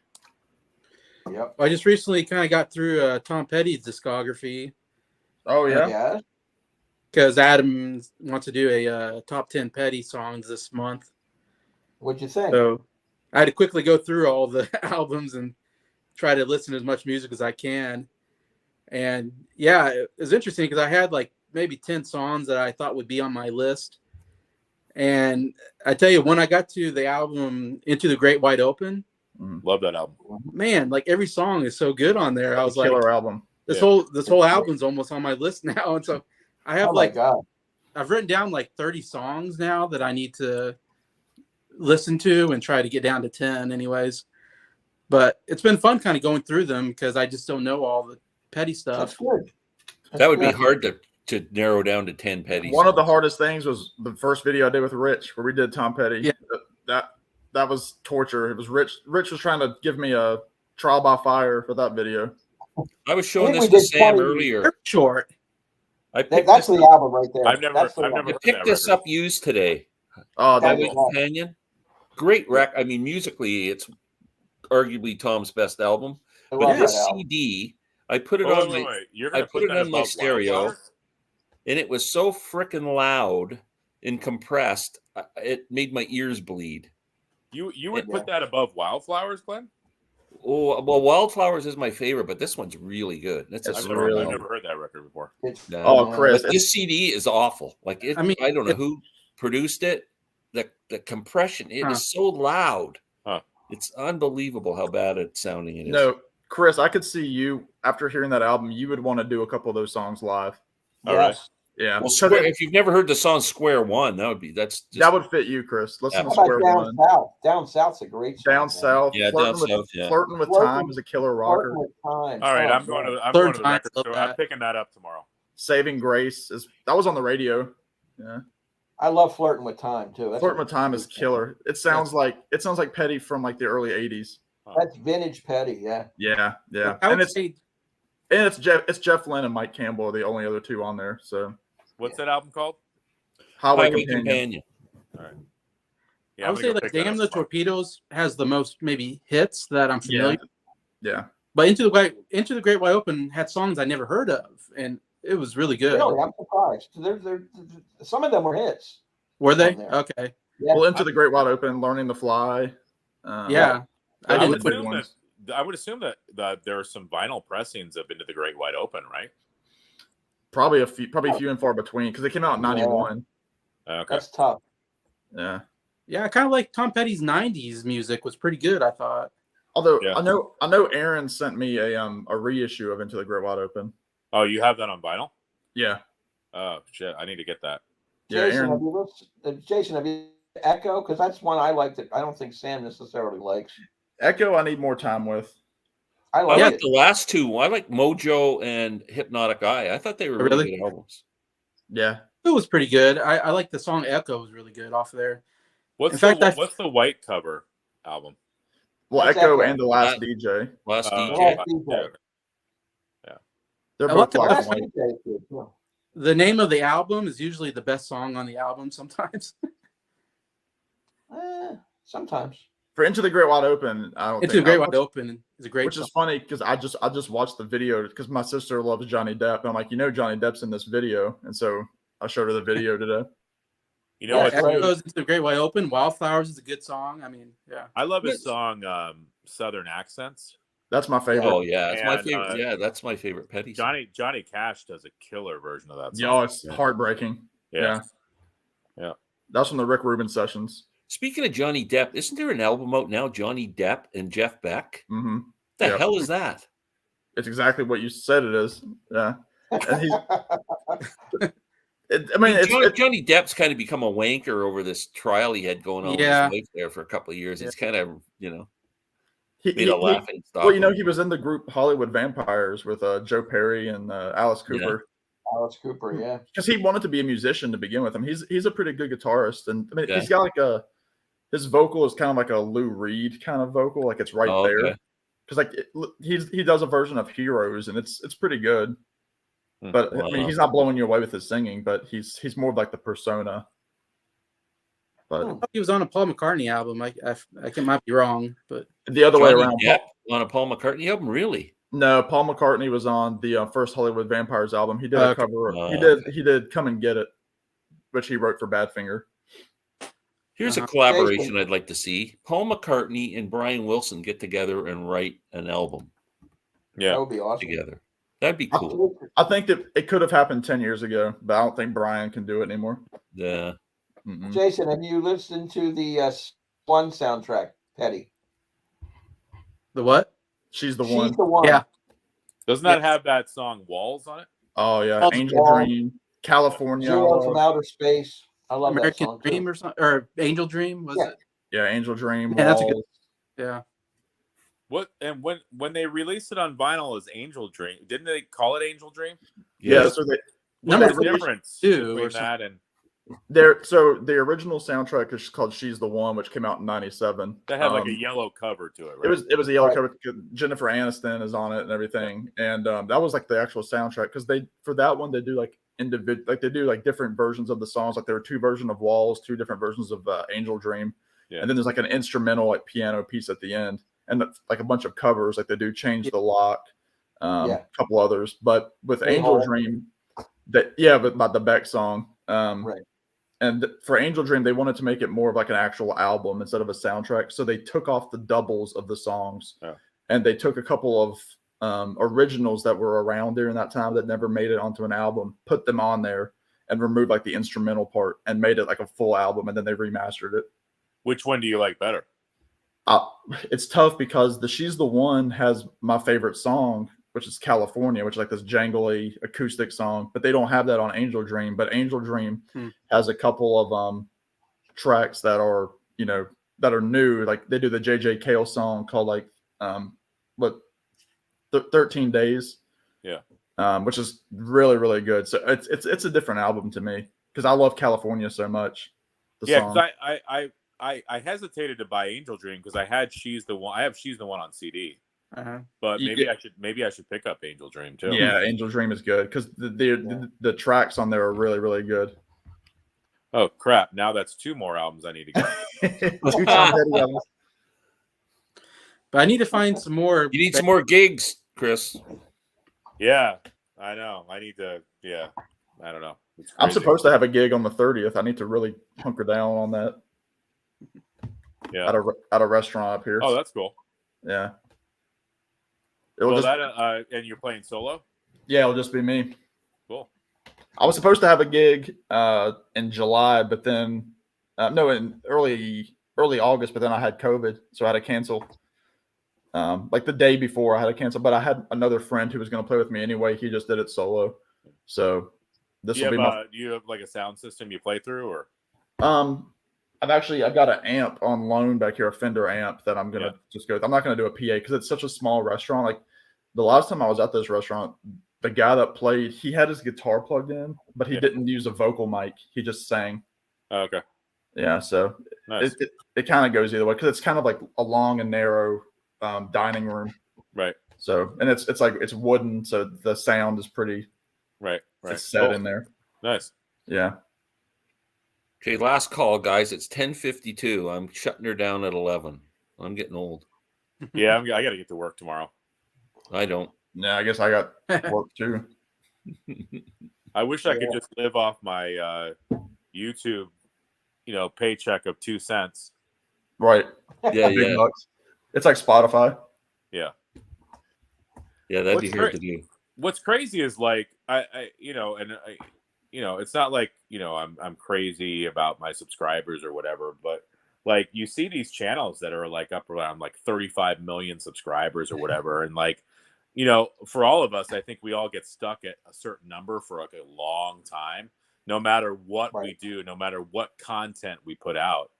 Yeah, it's just funny the way YouTube works, and like, but then somebody will post a video of them eating a whole pizza and it'll get like 8 million views. Yeah. So I don't know. It's just YouTube is a funny thing. Yeah. You need to come up with something really weird that just takes off. Yeah. It's clearly not showing records and CDs. Yeah, I mean, I guess they just don't want good-looking guys like us showing records. I guess. I don't know. And then, do you ever come up with an idea? You're laying there, and because I don't know if you guys are like me. I'm always trying to think of something to do that it's a bit different than everybody else, and you come up with an idea and you do it, and you're all excited, and you make a video, and you're all proud of it, and you put it on like 100 people watching. Bombs. Yeah. You go, what happened? That's Happens every time. gold. Yeah, that's why I just steal all of Aaron's ideas. I'm thinking about doing something called, like, instead of Tipsy Tuesday, maybe I'll do like Wasted Wednesday. There you go. There you go. Smoking big fatty on the just before you go on. Mundane Mondays. You just talk about you're just you just talk the whole time like Woody Allen. Like, I'm so depressed. How about Effed Up Friday? I like Effed Up Friday. That's Effed Up Friday. Yeah. Friday. Oxy Fridays. You just pull yourself Oxycontin. Oh gosh. Thorazine Thursday. Yeah. Whatever. We could do one every day of the week. Yeah. And we won't give Aaron any credit. Sundays on speed. Yeah. Oh my god. Hey, everybody. Hi. I'm here. And instead of like a keg of Bud, like I'll have a kegerator of, I don't know, Molson or Keystone Light or something. That'd be funny. We should all do that, Darren, one night. We should all have a Tipsy Tuesday. Yeah. The same. Yeah. That's so funny. I'm thinking about getting some medical marijuana, smoking it on the air on Effed Up Friday. That'll go over big. Well, that's the thing. Like, you need something unique. You know what I mean? Right. I don't know. Right. I can actually roll the joint on camera if they want. If it gets views, I don't care. Right. Show people how to roll a joint properly. Like, I'm almost thinking about having somebody film me as I trash my apartment. Yeah. Like, film me. Like, all I have is a bat, and I'm just gonna trash my apartment with my bat, and you film me. Yeah. I'd probably get a lot of views. You probably get views. Yeah. Oh yeah. Break all your records and CDs. And I wouldn't have a place to live anymore, but I'd have 35 million views. and probably not a job. You'd make $20 on a video. This guy's got some rage. It doesn't matter what record. It doesn't matter what record I show either. Too, you're right, Glenn. I'll show a record that'll be like really rare, and I'll get like 100 people who watch the video. So, right. I don't know. It doesn't really matter. No. Glenn, you got to kind of be on top. Like, you got to be the first one with the Revolver box set or something like that. Then you get like a few thousand views. Yeah, I've had some videos that have gotten thousands of views, and you're right. You have to hit it at the right time. Yeah. I have the perfect idea, guys. You get you rent out a stripper, you put her in a bikini, sit her on your lap, and let her feed you grapes while you're watching. While you're making a video, you'll get thousands. Yeah. Sex sells. The bikini. Anytime you have a hot chick on, you're going to get views. And how do I block my wife from seeing those videos? Is there a way? You live with the consequences. Take one for the team. You sleep on the couch for. Yeah. Then I could do my divorce Wednesdays. No, that would happen, and then you would start seeing a bunch more videos with Glenn at my apartment because he'd moved down here. Yeah. Sleeping on my couch bed. Got a new roommate. Yeah. Pay up, buddy. We'd be like, wait, Glenn and Sam are doing a lot of videos together. It's almost like they're living together. It's like they're living together. Yeah. Well, they actually are, because Glenn got kicked out of his house. You got a couch, right, Sam? Yeah, I've got a pull out. There we go. And all sorts of Dr. Pepper, Glenn, just for you. Oh yeah, what's the name of your band again? The duo? The Cosmic Torpedoes. Cosmic Torpedoes, yeah. We need to get some more videos of you guys. Yes, we do. It's going to be a while, but we'll figure it out. I need to get up to Canada at some point. Glenn just described all our vids, Rick. Max. 100. They peak at 100 and die. We put effort to get low views, and it's the videos with the least effort get thousands of views. Sometimes. Yeah. It's a lot of it's timing, like they were saying. Yeah. Yeah. You never know what's gonna. I just did yesterday on the anniversary of Janis Joplin's death. I did a Janis and Jimmy thing, and I thought I was so proud of the way I did it. And I thought this is gonna be. I'm gonna get 1,000 views an hour, and so far, like in 48 hours, I've got like 130 views. And what the hell? That's why sometimes, like, a couple of weeks will go by, and that's just I'm not in the mood to make a video. Yeah. Because, like you said, we all put a lot of effort into what we do, and it's when you get like 75 views, it's like, yeah. Chris, are you in the States? Yes, I'm in New York. Oh, I can send you that credit. Oh, awesome. Wow, isn't that nice? Robert S. Thank you. I appreciate that. It's really good. Rob, if you want to send it to me, I'll make sure Chris gets it. Yeah, they're only a few hours apart. Yeah, Rob's in New York State. Robert's in New York as well. Yeah. Oh, Rob. Yeah, from yeah. Rob. Okay. Yeah, I'm in the Poughkeepsie area, so I'm about an hour and 45 minutes north of New York City. Wow. So yeah, we take the train down into Grand Central Station and go see some Broadway shows. It's fun. Wow. I haven't been down to New York City in a while. I've never been to New York City. It's on my bucket list. But I was born in Virginia Beach, Virginia. Wow. Yep. And I lived in Colorado for a while. I lived in Arizona for a while. So two of my favorite states. Yeah, so I've seen quite a bit of the country. Where in Colorado were you? Longmont, Colorado, which is near Boulder. Okay. Oh, Northeast. And then I was in Tucson, Arizona. Yeah. Very cool. Yeah, been out to California, been to, I've seen Mount Rushmore, seen the Grand Canyon, been down to Mexico, been to Canada, of course, I've been to Germany as well, but yeah, when I retire, I want to do some more traveling. Yeah. Like Randy Nelson. Yeah, he's the man. Yeah. He's been all over. But there's a lot of places in the U.S. I've never been to Nashville. I'd love to see Nashville. Oh yeah, it's a crazy. I was there in 1973, I think it was, a long time. I've never been to New Orleans. I'd love to see. I'd love to see New Orleans too. Yeah. Austin, Texas would be great. I'd love to go to Austin. We want to go to Tulsa, Glenn. Yeah, Sam and I want to go to Tulsa to the Bob Dylan museum, the archives, archive thing. I'd like to go to Memphis. Yeah, Memphis would be cool. I'd like to see Dollywood. Kansas City be cool. I was at Dollywood over the summer. It's only about 3 hours. It'd be cool to travel Route 66. Yeah, that'd be good. I did just a little bit of it going through Arizona and out towards Nevada. Yeah, that'd be fun. I'd love to see the Northwest. I want to go to Oregon and Washington and Alaska, for that matter. Yeah, I want to go to Seattle. That's one of them. That's Seattle. I'd love to go. Yeah, just hype up on coffee. I guarantee. Well, you'd be drinking good coffee, and I bet they have a lot of record stores in Seattle. Oh, who's this? Tears and Rain. Taking my driver's test tomorrow. Wish me luck. All right. Hey, Tears and Rain. You know what? Have a couple of beer before the test to calm your nerves, and you'll be fine. So, Tears and Rain. Do you like Tears for Fears? They're a great band. That new album is very good. Yeah, I liked it. Well, it was solid. That was a good album, the one they put out. I hardly listen to it anymore, but it's really good. When it came out, I couldn't get out of my CD player. It's called The Tipping Point or something like that, right? Who just got that? Was it JT or Jeff? No, it wasn't Jeff. Somebody just recently got it. So there's Rob. He's going to mail that to you, Chris. I don't know how he's getting your address, but oh, that's awesome. Yeah, don't send it to Glenn first. Yeah. I don't trust Glenn. I wouldn't trust Glenn either. I'll never see that. The guy's a weasel. Yeah. He's got the Lived Beatles in mono Tacoma box all set. my whole life. It's pretty nice. Nice. That's where the Tacoma. Well, gentlemen, I should probably get going. Yes, we gotta shut this down. Thanks everybody for watching. I Tim appreciate St. you guys John, having me. Jason the Old Millennial, Chris Propfe, and Rich Strickler. Please subscribe to all their channels. And thanks, Appreciate guys. it. It was so much fun. This was Yeah, awesome. thanks for having me on, guys. I appreciate it. Yeah, Chris, Okay. good to see you again. Take Everybody care, have a great everybody. night.